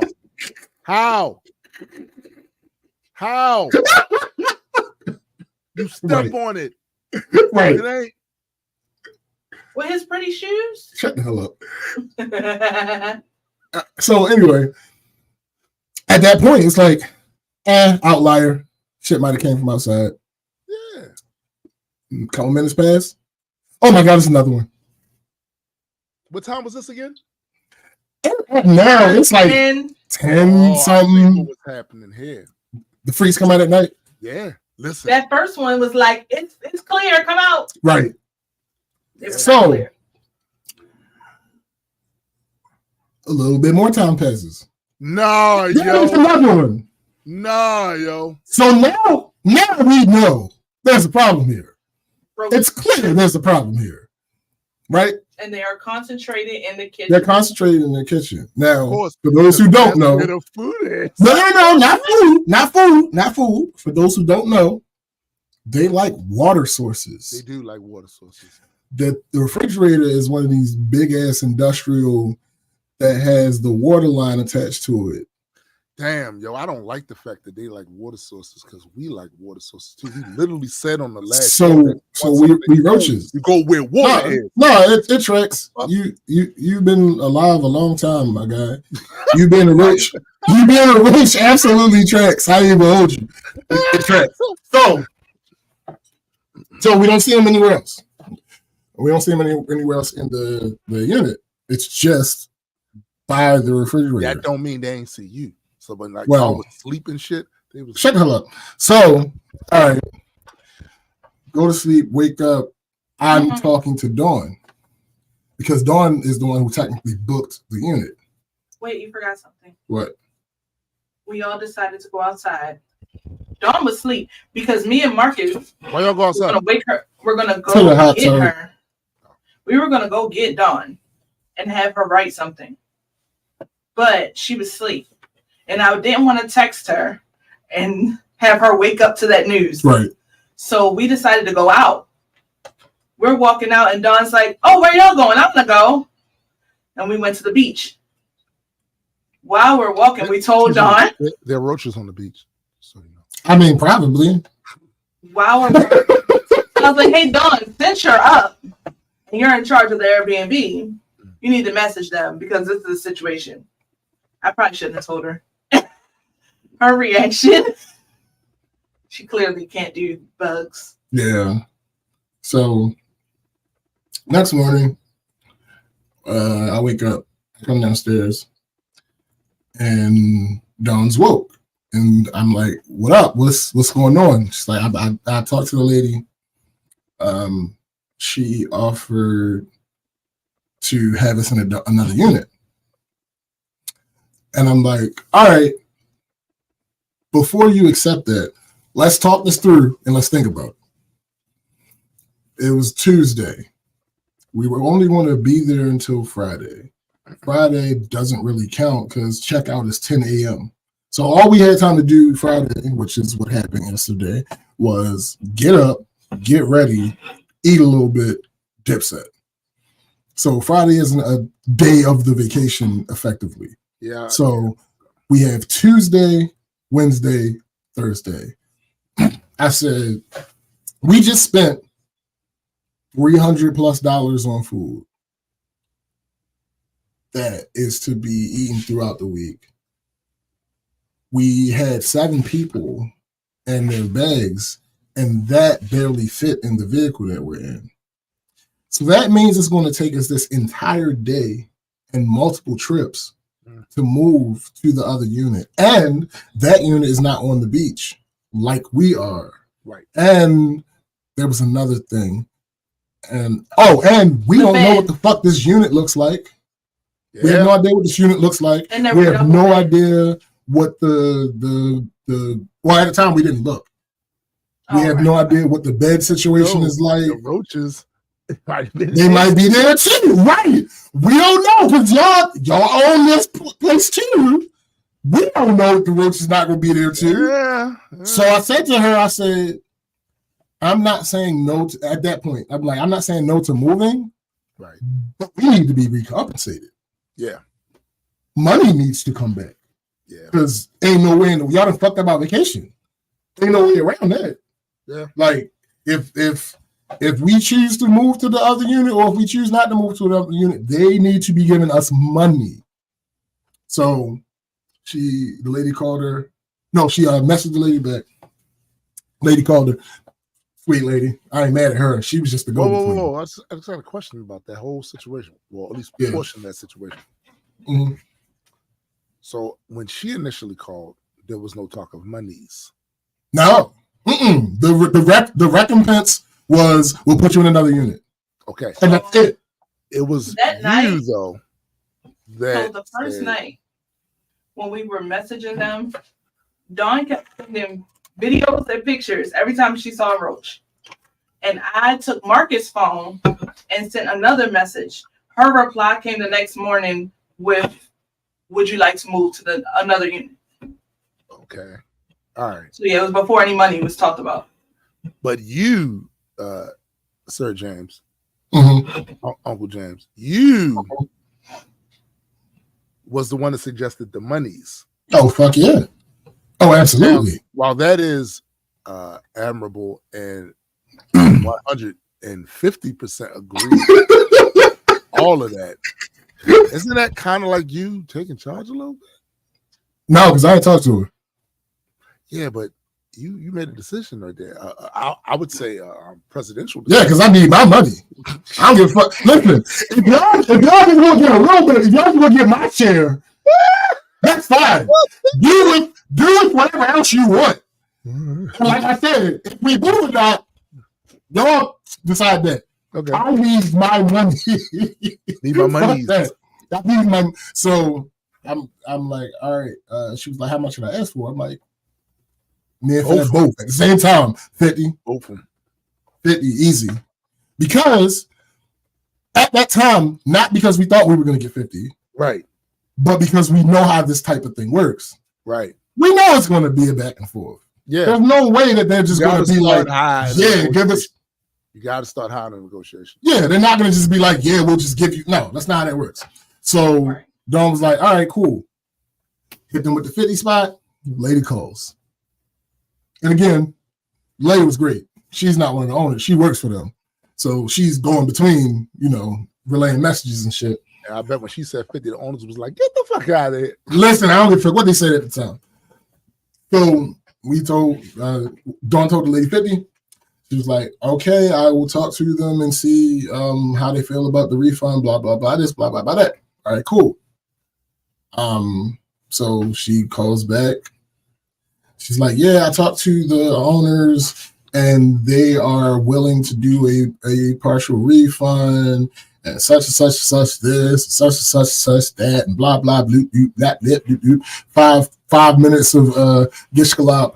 And at the end, she says, so yeah, that'll be $800 that we're giving you back. And I'm like, hold on. That's not 50%. That's not 50%.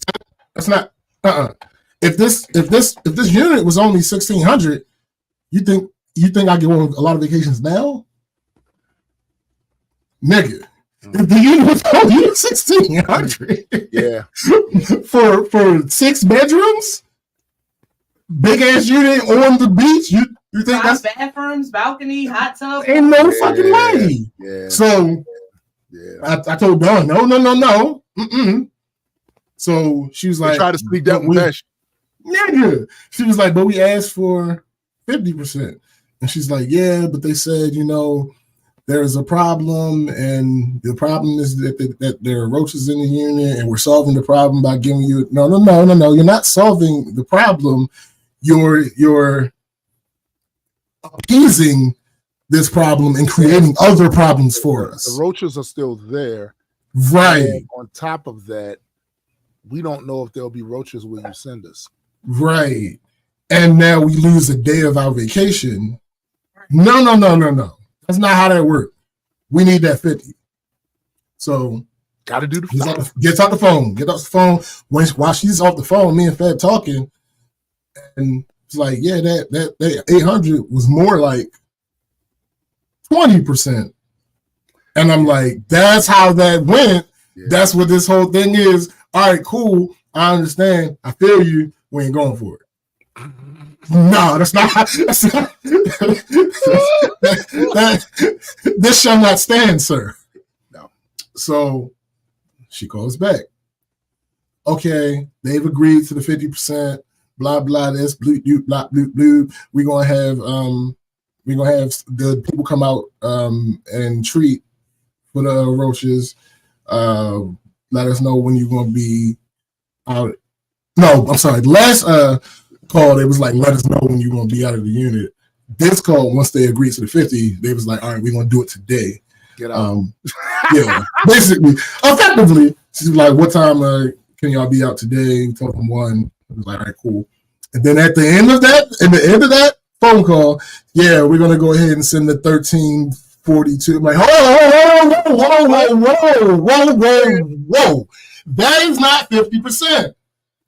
Oh, well, that's 50% of the listing. I don't give a fuck about the listing.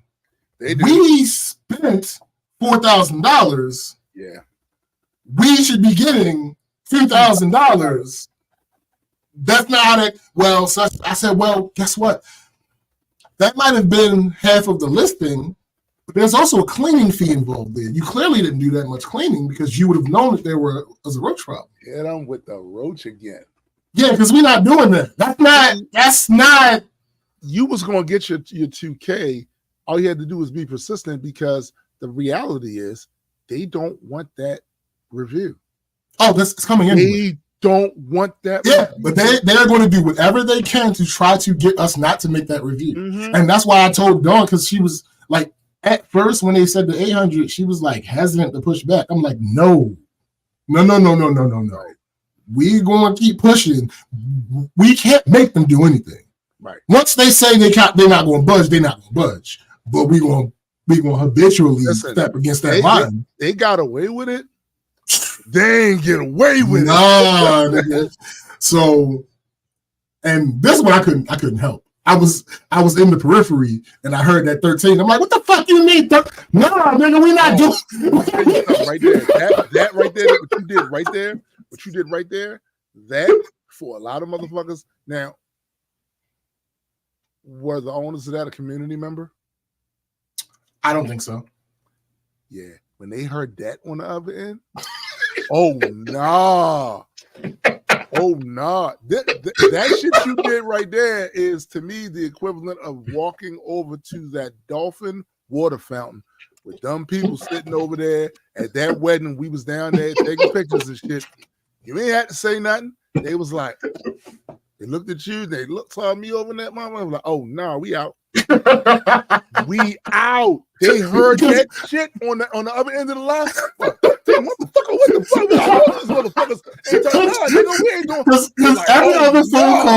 Every other phone call, I tried to not engage with them directly. I was speaking to Dawn because Dawn was handling it.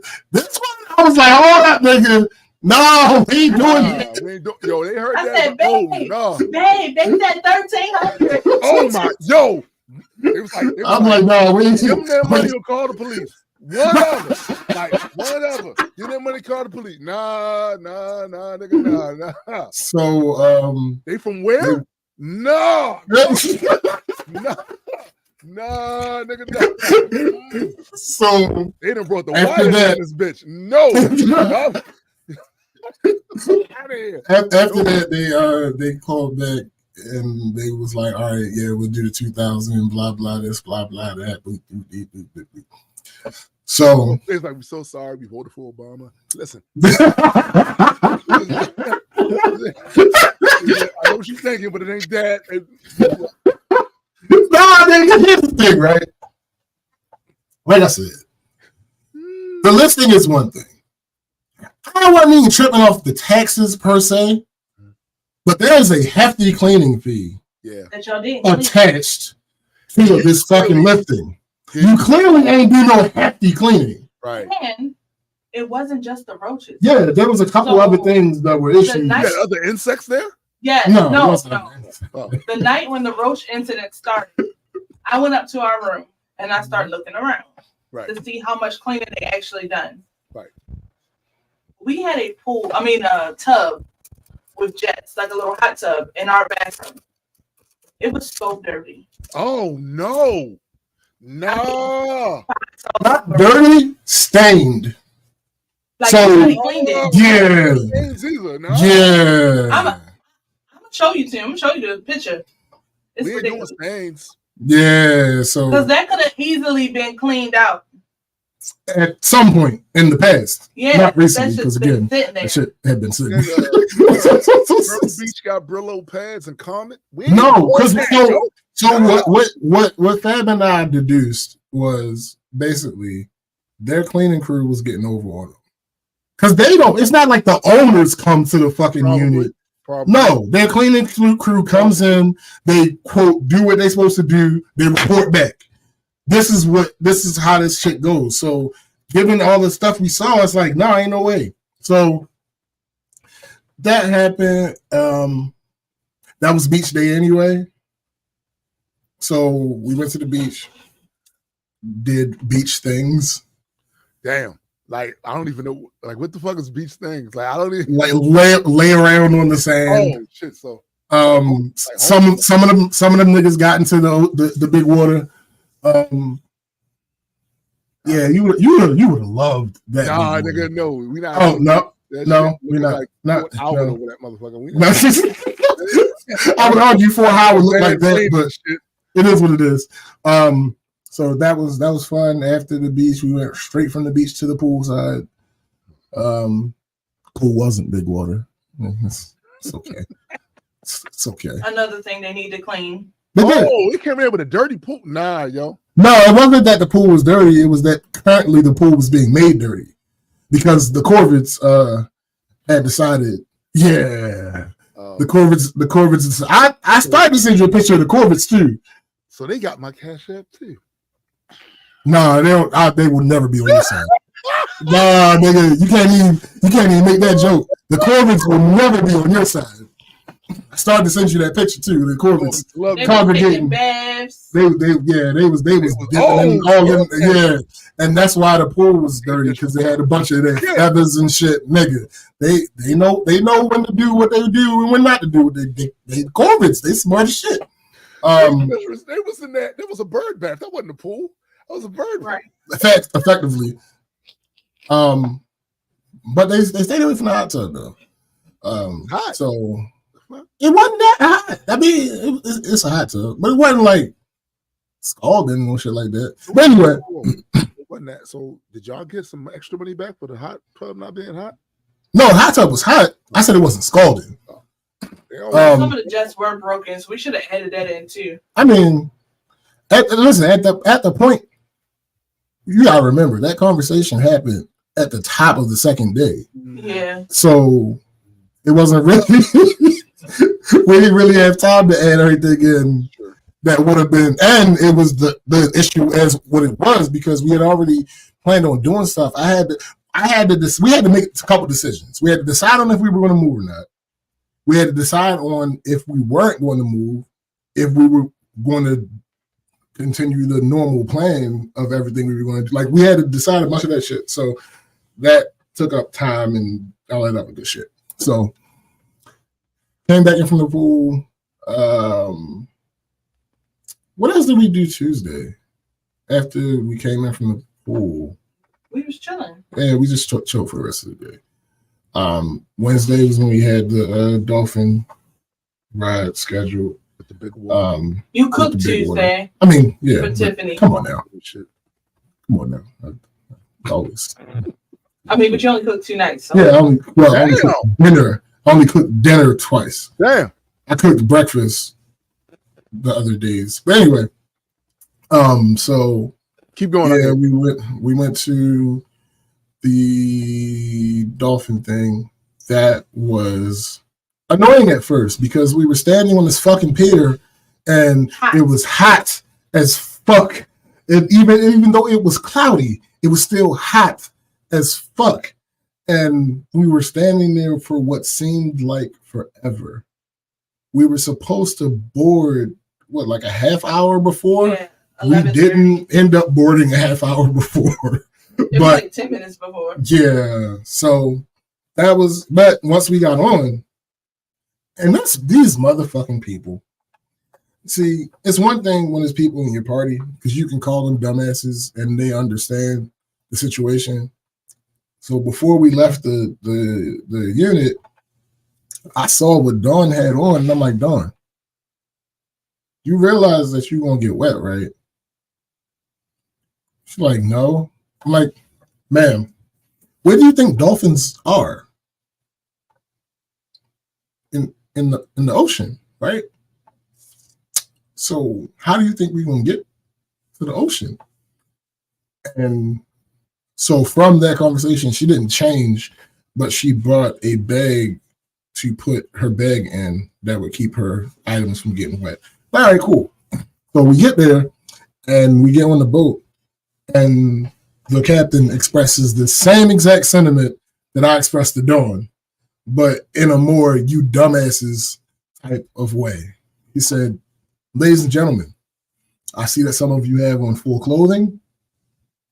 I see that some of you have on sunglasses and stuff like that. Eyelashes? I want you to understand that this is an open boat and we will be on open water.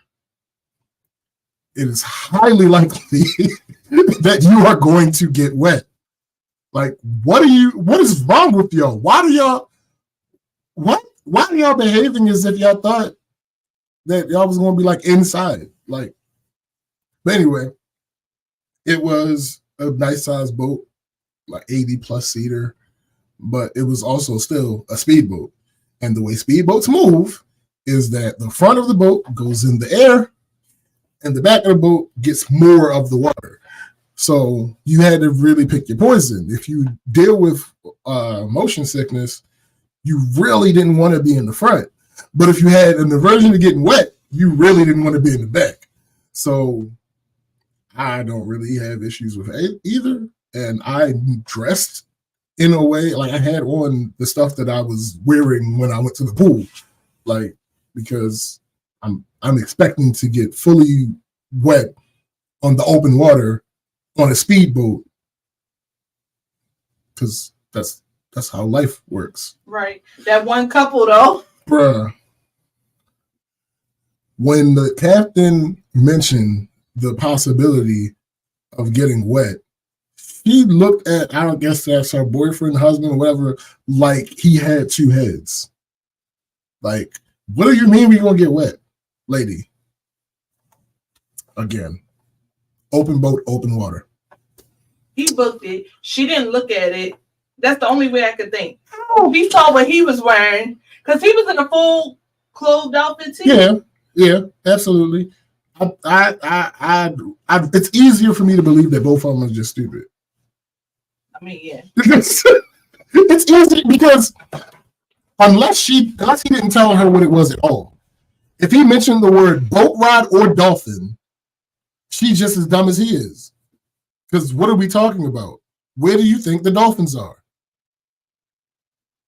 It's not an aquarium trip. Bye. I'm just saying, like, I mean, even when you go to domesticated areas where dolphins exist, you still can get wet. Yeah, they splash you. Right. So I don't understand what the thought was, but whatever.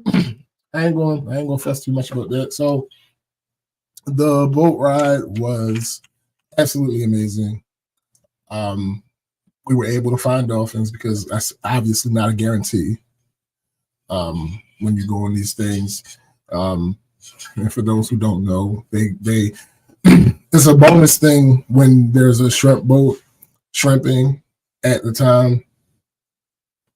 Yo, I can't say maybe they thought there was a boat ride with the Miami Dolphins. Bye. So, like I said, for those who don't know, when the shrimp boats are out, the dolphins will be behind the boats because that's easy food for them. So, luckily, we had a shrimp boat out, and we got there. Yeah, it's almost every tourist boat ride involves you getting wet potentially. You should just assume that you're going to get wet. So we went out there and we had the shrimp boat. We saw the dolphins just swimming around, eating, not caring, because as the captain explained, they know we're not there to hurt them, and they are there to eat. So it's basically like, fuck y'all. Y'all couldn't do shit with me if y'all wanted to anyway. Thanks. Fuck this boat up. That was the energy I got. He didn't say those words. He didn't say those words, but that was the energy I got from the situation. Fuck this boat up. Yeah, fuck this boat up. Fuck wrong with y'all. Stop playing with me.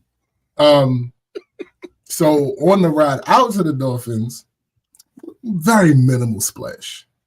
So I'm pretty sure there are some people on the boat that were thinking, oh, this isn't that bad. We didn't get wet at all. No, nigga, no.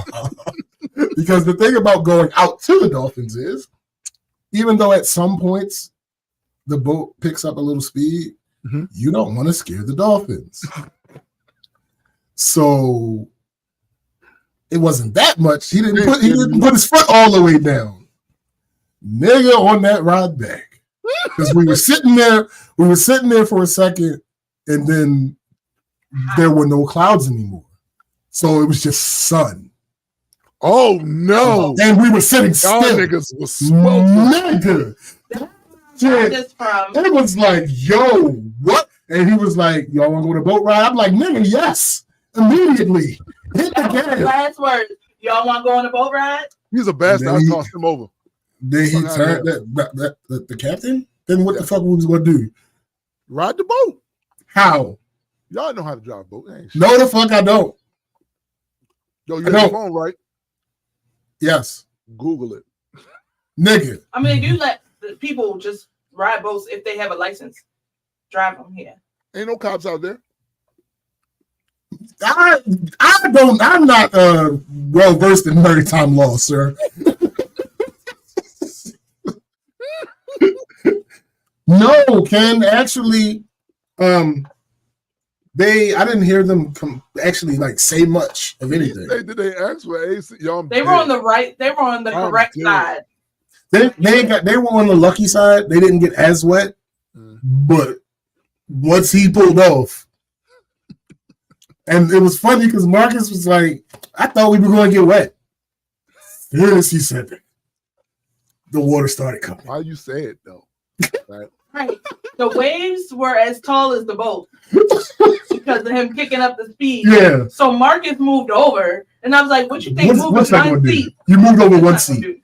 What the fuck is that going to do, sir?" So, yeah, the ride back was a lot of fun, a lot of wind, a lot of water. No more dolphins because we were riding so fast. But while we was out on the way back, we get to the slowing down part, and Dawn mentioned ice cream. So we get off, we search for ice. She talking about, let's go to Cold Stone. It's like, no, nigga, we want to go to a local place. What? No, Tim. You go to a local place. The local place is No, so much better than Coke. No, nigga, it's not. You go to the local places. We found this one spot. Ironically enough, we needed more alcohol, and we're in the little city town, whatever it is. More alcohol, or you want more alcohol? A bit of both. Oh. In the little city where the liquor store was, also existed a creamery, and they had. No pause. She was wet. So the creamery also was like a candy shop as well. Ooh. Nigga. We got in there. Bro, that's what I know. When I went in there, because we didn't know it was a candy shop until we walked inside of the building. When we got inside the building, I was like, oh, this is going to be a problem. He was on some 50 shit. That's going to be a problem. That's going to be a big problem. I ain't go as crazy as I could have gone. I ain't go as crazy as I would have gone had this been like 5 years ago. Yeah. But I can't fuck with yeah. As much as I want, boy, especially with chocolate. Oh, nigga. I got chocolate. It was chocolate, salted caramel, chocolate, different fruits, different nuts, different milk chocolate, dark chocolate. Like, it was, they had all types chocolate covered Oreos. Yeah, she got chocolate covered Oreos. Yeah, it was a whole thing. It was a whole thing. Yeah, completely. Little old lady, she was so nice. She was in there by herself though, but she told us that she was only in there by herself during the day. So that's cool. So we had planned on going back before we left. And, did y'all? Well, we didn't get a chance to, but yeah. So we left there, went to the liquor store. Left there, went back to the place. We didn't really do nothing else that day, did we? Game night. Yeah, game night. Was that like PS5? No, the card games, but the one I bought is stupid. It's stupid for drunk people. Too complicated of a game to be a drinking game. It figures you would have bought that type of game. Not on purpose, nigga. I didn't know what the fuck it was.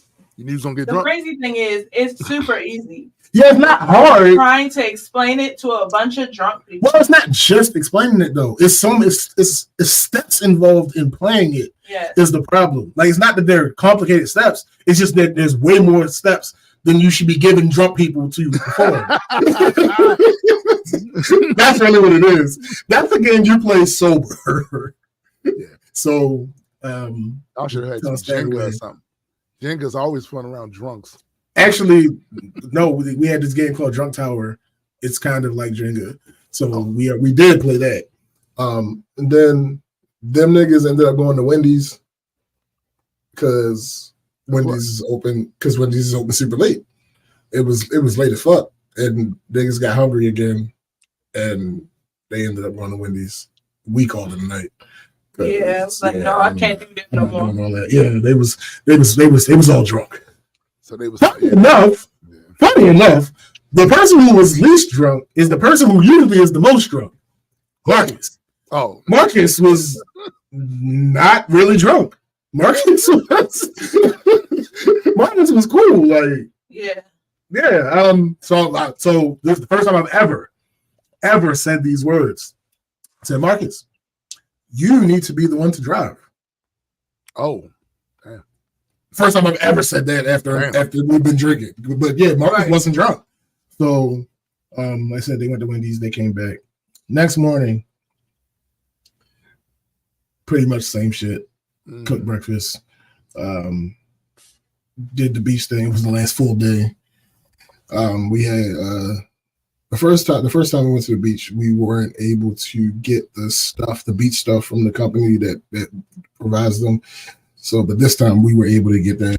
So we had the chairs and the umbrellas and the little cup holder things, and I think they had a speaker in there and some other little convenient knickknacks for being on the beach. Yeah, it was cool. Yeah, that was cool. Because of what was going on though. Well, actually, first I left the beach to go to the bathroom, but once I was in the house, I was like, "Shit." How far was the beach from the house? 30 feet.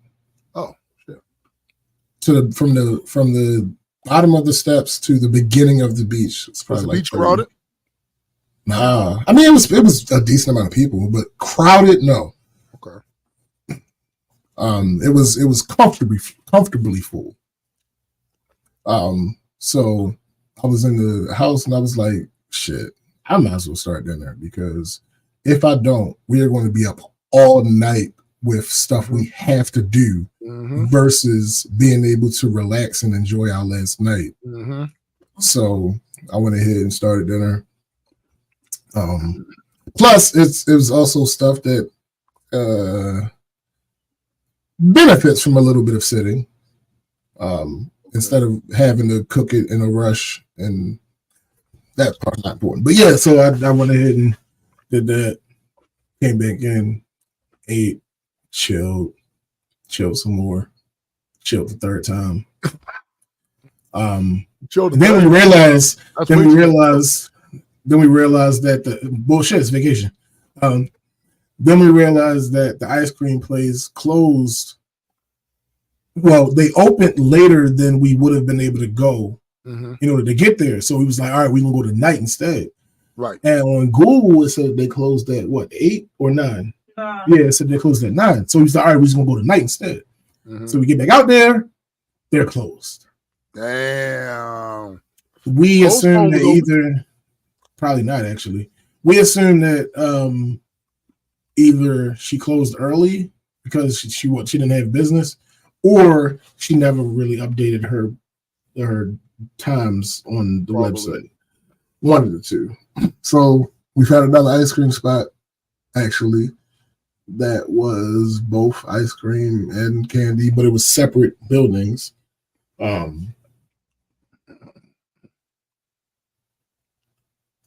been to a couple different of them. Yeah. I've never been to the one in South Carolina.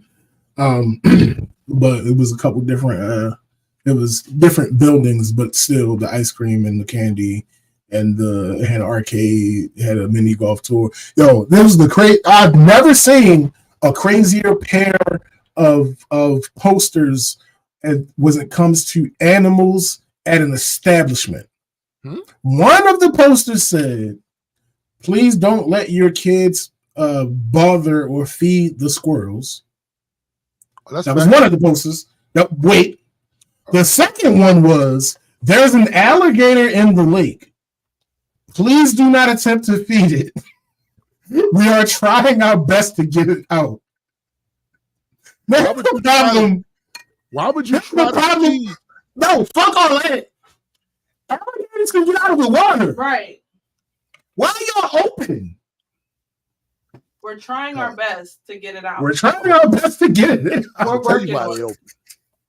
This is not a light bulb that's gone out. Baltimoreans ain't used to alligators, but this is South Carolina. Nigga. I'm like, what the fuck do you mean? Wait, hold on. Because I thought I misread it. But no. Because somebody was like, maybe it's you ain't misread shit.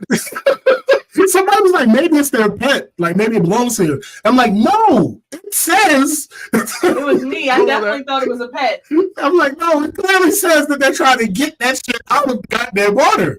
You figure, South Carolina, Florida, right? They probably so used to that shit. Oh, yeah. So, however, I don't give a fuck. It's still an alligator. Right. And what do you mean you're trying to get it out? How long has it been there? Like, right. You called animal control? Days, nigga. Days. Well, it could have been months. I don't know. But anyway, funny. So, I don't know. If I feel like, I could be wrong on this one, but I feel like the first ice cream place was better, but the candy at the second place had a more wide variety. Also, the first place didn't have an arcade. That sucks. So it was kind of like toss up. Arcades lately, in the last couple of years, I see them. I don't really be jacking them like I used to. Yeah. I don't know what it is. You know, that's the thing. It's the whole thing. So after we left there, we went back to the place and more chilling, more getting ready to leave. Last hot tub run. Yeah. Yeah. Then look at these. See these sorrowful faces on here. This is the afterglow. No, it's not even a glow. Really, it's like it's the afterglow. It's the afterglow. I come back from vacation. So sad. Yeah, it's the whole thing. All right, we got some other stuff planned. Yeah, woke up Friday. Did the final touches on packing. Tried to eat as much of the food as we could. There's always gonna be some left over. Mm-hmm. Tried to eat as much of the food as we could. Took whatever we could and put that in our bag. One question. Mm-hmm. Did you see any more roaches? Yeah, periodically, but it wasn't. That first night was wild because here's the thing, especially 4 of us. It was introducing itself. Shut up. 4 of us work for apartment management companies. Yeah. So we know how that works. They don't come and treat and then roach be gone. Right. That's not how that shit works. They slow down. You don't see as many of them. And eventually, with repeated treatments, that's true, they go away. So, no, there was still some. But it wasn't. That clip from the time that Marcus was on top of that table, which is hilarious, until we decided to call it a night, it had just been increasing. Like, it was banger after banger after banger. It was fucking ridiculous.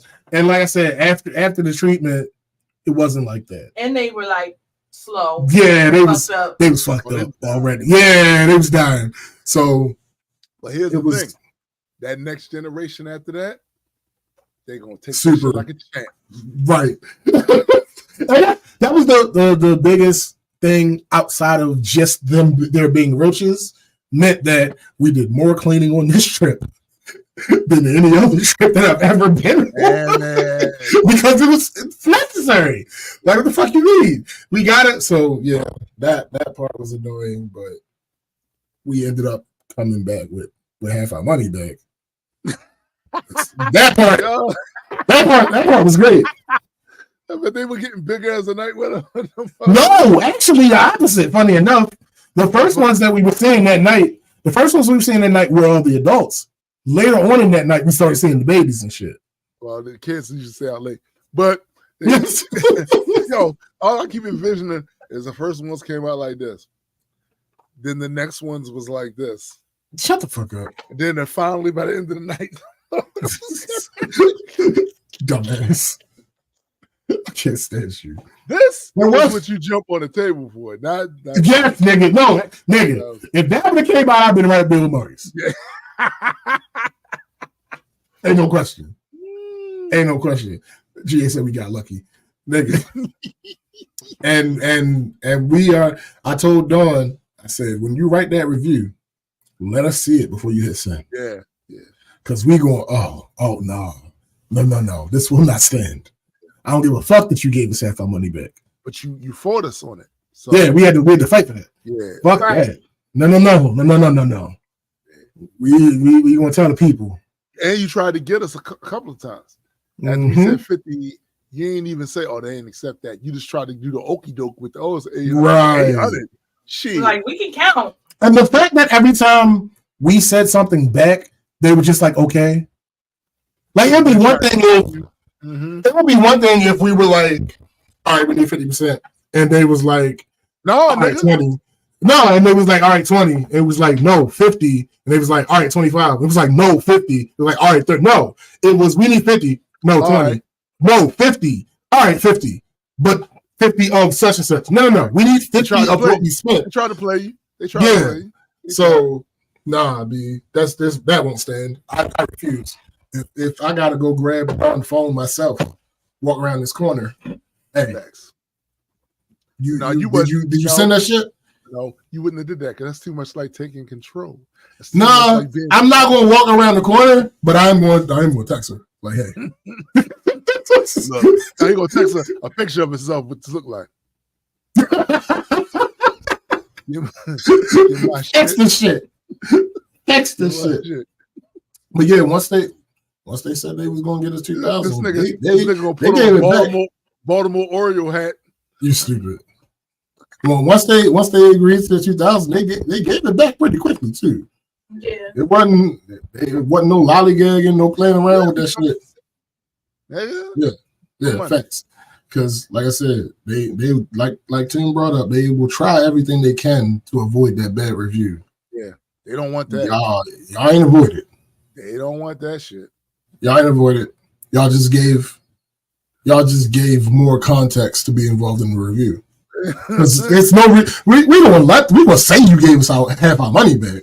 Absolutely, but you fought us for it. You used these folks before, didn't have that problem, right?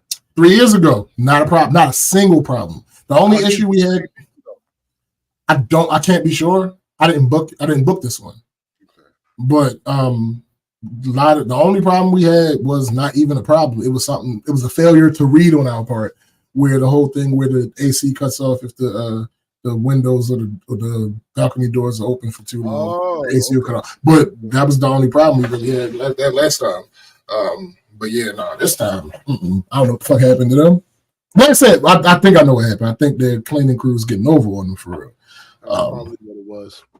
Because there's no way. Oh, and there was an issue under the sink. Apparently, it wasn't mold, but it basically confirmed my theory about where the fucking roaches came from, the fucking water lines. Because it was something they had to. Apparently, it wasn't mold yet. Right. But given time, it would have fucking developed into fucking mold. Yeah.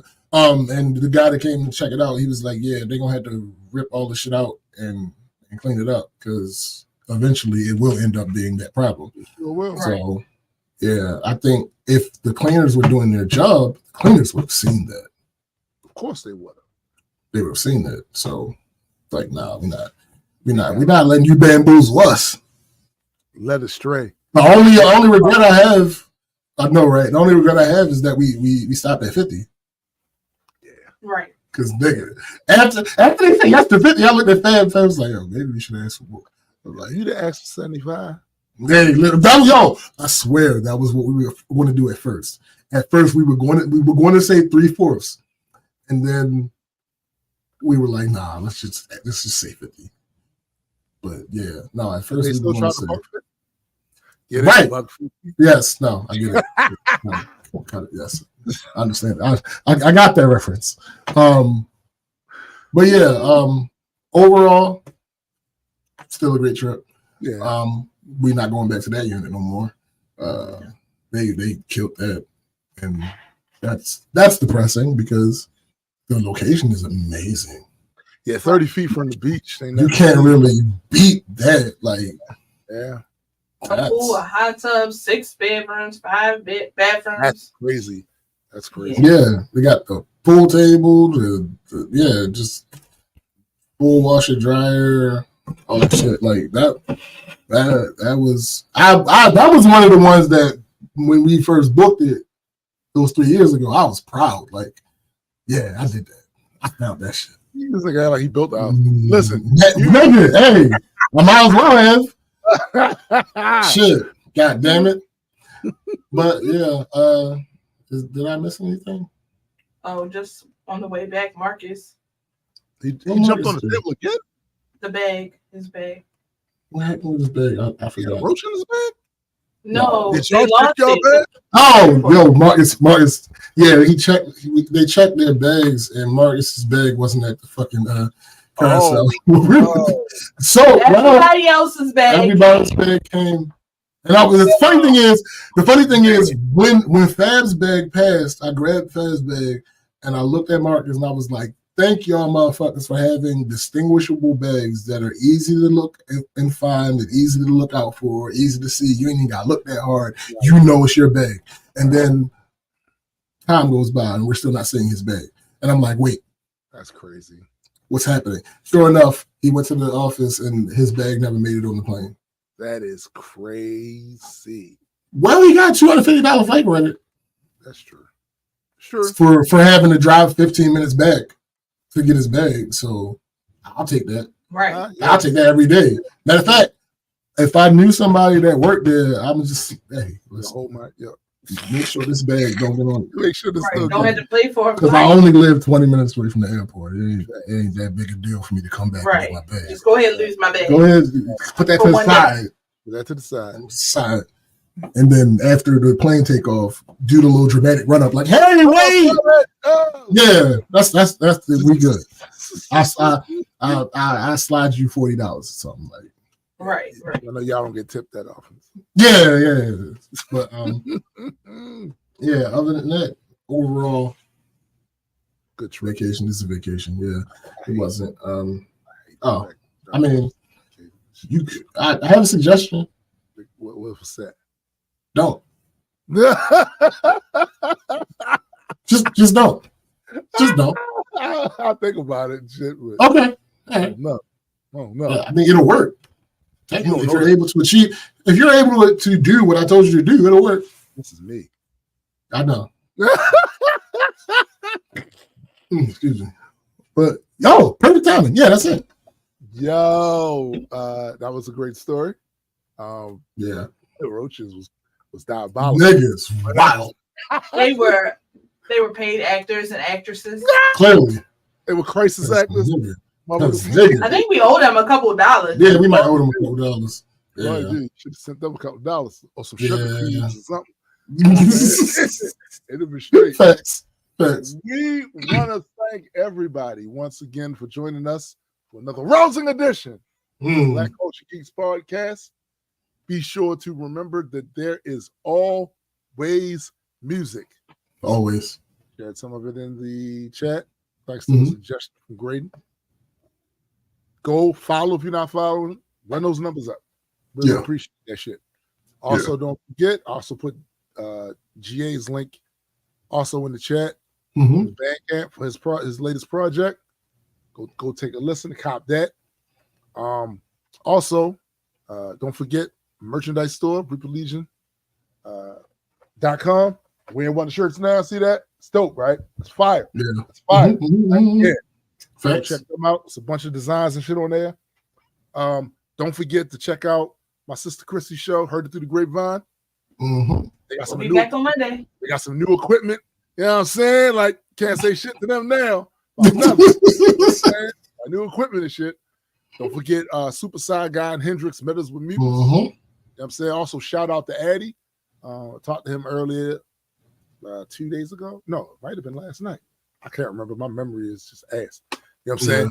Talked to him last night. He was doing some creating and shit.